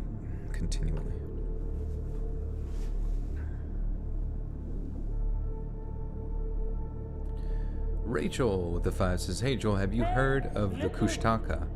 Growing up in southeast Alaska, I got to hear many stories of them. Creepy as hell, but pretty cool to learn about." No, I've never heard of the Kushtaka before. What are those? Let me see here. Kushtaka. Oh.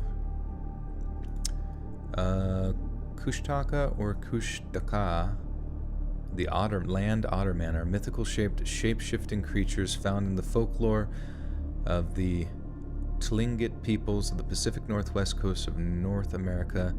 They are similar to the Watsa of the Tismian people, the Nat-Ina of the Dina-Ina Native Americans of South Central Alaska, and the Urayuli of the Yupik in western Alaska. Physically, Kushtaka are shapeshifters capable of assuming human form, the form of an otter, and potentially other forms. In some accounts, a Kushtaka is able to assume the form of any species of otter, and others, only one. Oh, I see. Okay, interesting.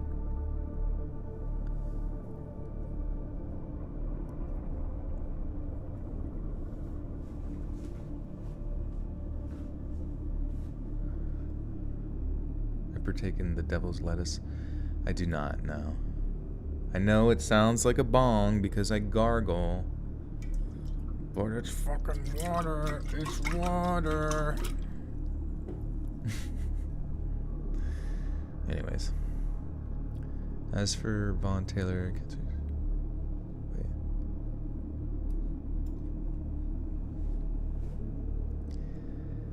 Then. Fuck, man. It's just like I can't keep my throat fucking...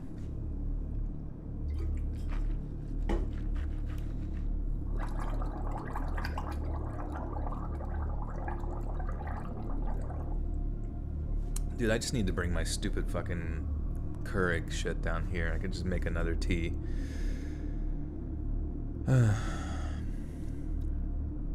Morgan, you lie. You live in a bed of lies. And then, in an incredible display of mercy, Lene offered her forgiveness for his crimes, but added that she was glad that he would spend the majority of his life in prison. As for Von Taylor, he was continuing... Fuck, man, I just can't. I just can't. I just absolutely can't. As for Von Taylor, he has continually pursued a number of appeals against his death penalty, arguing that it was Edward Deli who committed the murders and that he was surprised and appalled when his partner began killing. He has also argued that his death sentence should be commuted on account of an apparent brain deficiency, and that he was manipulated into taking part in the crime by the younger and more malevolent of the two. Shockingly, his persistent pleas were eventually successful, and in the year 2020, U.S. District Court Judge Tina Campbell announced that she was overturning Taylor's death sentence because he was not given an adequate defense from his public defender. The decision was met with outrage by the surviving members of the Tita family, and a massive public campaign saw the decision reversed just last year, when a federal appeals court placed Von Taylor back on Utah's death row. Today's ruling puts Taylor back on the road to justice, announced the state's assistant solicitor. That sounded weird. Joel's drowning someone. Please, somebody help me. Please, somebody. Who's calling me? Every time I get upset about sucking at reading, I just dunk their head in water. It's like not a big deal.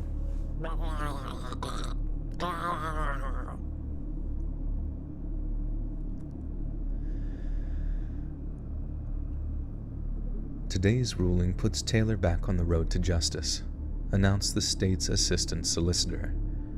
But sadly, it does not end the case and permit Taylor's immediate execution. In the aftermath of such a heinous crime, Trish and Lene Tita have refused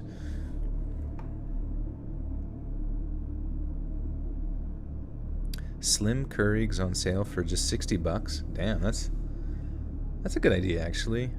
Like a Keurig that's just for one room, one purpose. Specifically to be my tea assistant. And you guys could hear the ASMR of a Keurig bubbling. I know you guys love that bubbling ASMR. Oh my god, oh man. Oh man, you guys love ASMR shit. You love when people eat burritos and make burp noises and weird shit. In the aftermath of such a heinous crime, Trish and Lene Tita have refused to let the horrors of that December afternoon shape their lives for the worse. The family made it a point of poignant. Okay. The family made it a point of poignant memorial. Is that a term? Poignant memorial? Arousing deep emotion, especially pity or sorrow, touching. Okay. Made it a point of poignant memorial that. Okay. That makes sense, I guess. I just never heard it, like, arranged in that fashion. God damn it. Like, I get to read and then my voice just instantly cracks. The family made it a point of poignant memorial that Tita's tranquility was completely rebuilt and restored, and an effort was made to make new, happy memory.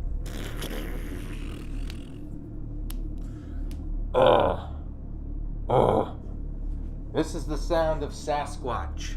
I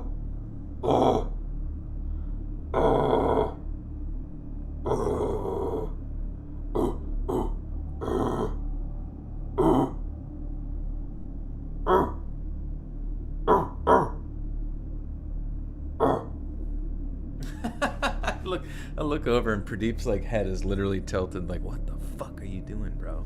You lost your goddamn mind. Kimberly Beckstrom, welcome to the Buttersock Cult. Enjoy your stay, and you now have access to bonus content. It's Sasquatch ASMR.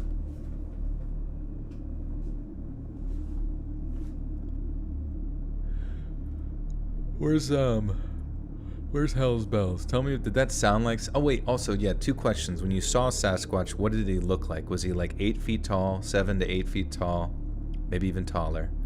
And did he stink? Was it stinky up on that? Like, could you... Because some people say you can smell it from really far away. I'm making your dog freak out. Am I constipated? You know, probably. My #1 reader. Thank you.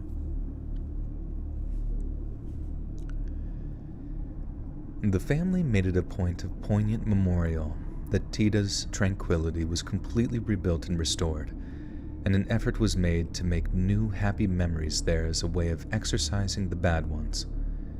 Sadly, Rolf Tita passed away from cancer just a few years ago, and his daughters eulogized. You Googleologized. You sounded like the singer from Suffocation. Do you think I could be a metal band? Did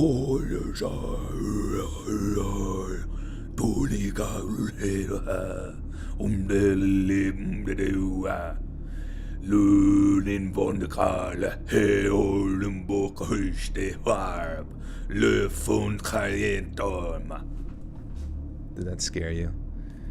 Did that sound like one of the Draugrs from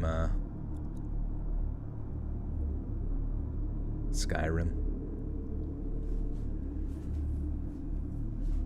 Whatever happened to Tiny Green Turtles? I don't know, I see Tiny Green come back once in a while.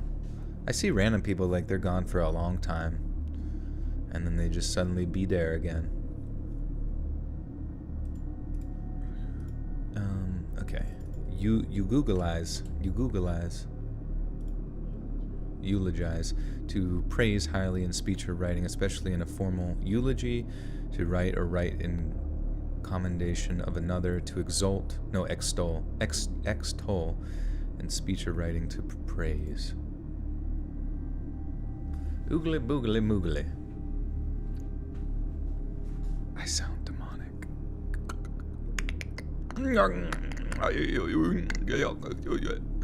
Okay. Sadly, Rolf Tita passed away from cancer just a few years ago, and his daughters eulogized him as nothing short of a hero to them. Yet this seems like a case of heroism recognizing heroism, as if it wasn't for the stoic actions of the girls on that fateful day, there's no doubt that more innocent people would have died at the hands of 2 evil and bloodthirsty maniacs who were intent on ruining one of the most sacred times of year.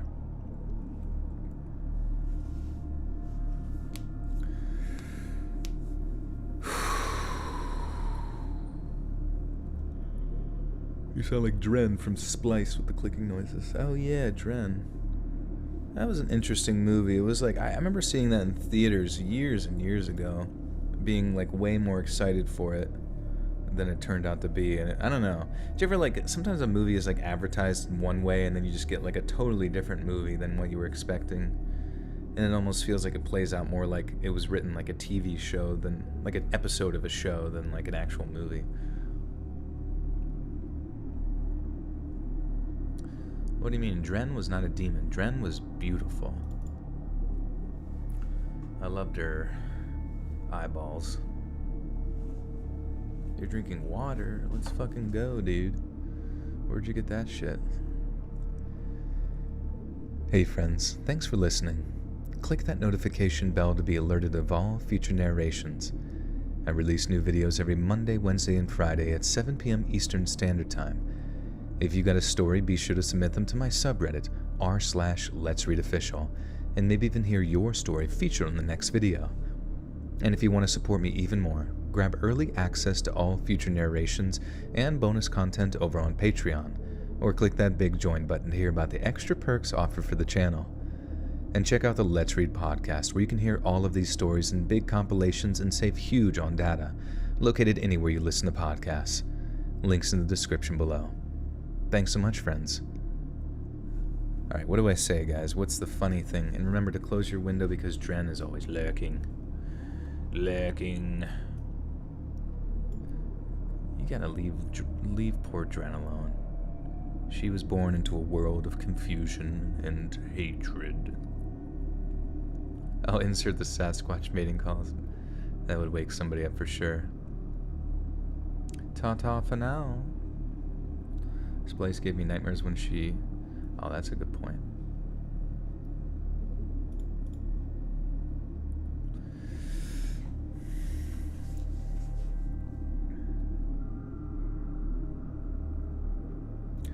There's a channel on here, Louisiana Swamp Ape, just a channel uploading their backyard cam, and Bigfoot comes in their backyard, comes up to their fence all the time and messes with their dogs? Wait, really? They have video footage of it? I gotta see this real quick before you guys think of something funny. Let me look at this really quick. What's it called? LA Swamp Ape? Swamp Ape? God, I can't type. I can't see. Okay, Swamp Ape. LA Swamp Ape. Dude, I fucking love channels that don't have that many subscribers, so you just like know it's gonna be good. Bigfoot activity, another roar. Bigfoot activity, Bigfoot howl, Bigfoot evidence, enhanced audio, Bigfoot throwing rocks from the top of the shed, Bigfoot activity. I don't know, maybe he caught one of my roars or something like that. Do you know if there's like footage of an actual large feet creature? Sasquatch or no squatch? Flavored swamp ape. And remember, not too much dairy. There's a cryptic subreddit with some interesting footage and stories. Those would be cool. And remember, friends, Yas is the love of my life, so give it up.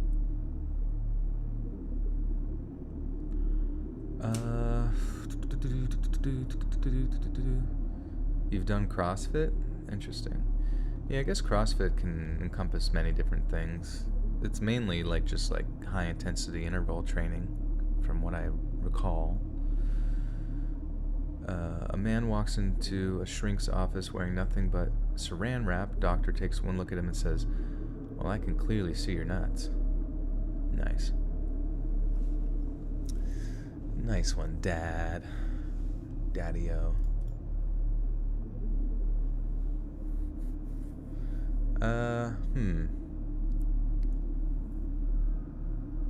Oh yeah, I've gotten better at Louisiana. I think so. I don't know. Maybe I didn't say it right. Louisiana.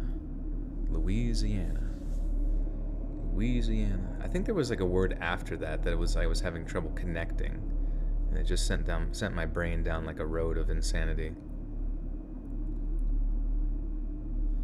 Alright, what was I supposed to say? Something cool at the end. I'm behind your shower curtain. I hope you like getting covered in frickin' centipedes. Because that's what you're gonna find. And remember, Tanzania. Why are Americans good at solving Rubik's Cubes? I don't know, I think anybody could really do it. How's my voice acting career going? It doesn't really exist yet, other than just the YouTube. Currently, I'm taking classes on Fridays of this month. I did one class so far, went really well. Got another class tomorrow. We'll see how that goes. And yeah, you know, I don't know. I basically just need to like figure out how to like entice an agent or something of that nature to represent me and get jobs and all that good stuff. But how that exactly happens, or what I need to do to kind of make that happen, I'm not too sure, not too certain.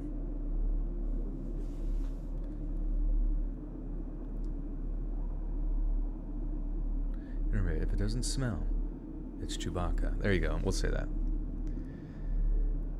And remember, if it doesn't smell, it's Chewbacca.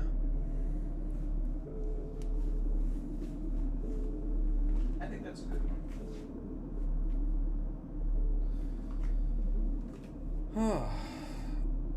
Alright, friendos. And remember, happy... Oh, wait, fuck. When's Father's Day? Father's Day is this Sunday. Okay. Yeah, the 19th. Father's Day is June 19th, so remember that if you haven't gotten your dad some type of man thing or whatever. Perhaps take him out to get some food. Give him a kiss on the cheek. Say, I love you, Daddy. You're the best. But yeah. Anyways, guys, thanks for being here. Thanks for supporting me and being awesome. Always appreciate you. I will be, as usual, getting this edited and up on Patreon first thing. It's only $1 a month over there for early access. Otherwise, I will be getting it up on YouTube as usual today at 7 p.m. Eastern Standard Time. So adjust for wherever you are in the world. And yeah, I shall see y'all again soon. Thank you. Oh yeah, follow me on Twitter at Let's Read Creepy, and check out my new TikToks at Let's Read _podcast on TikTok. I'm starting to do daily videos for Reddit reads, Reddit stories and stuff. We'll see where it goes. I gotta like get the visuals down better just to like entice people to actually click on it, but we shall see. Anyways, adios, friends. Have a lovely evening.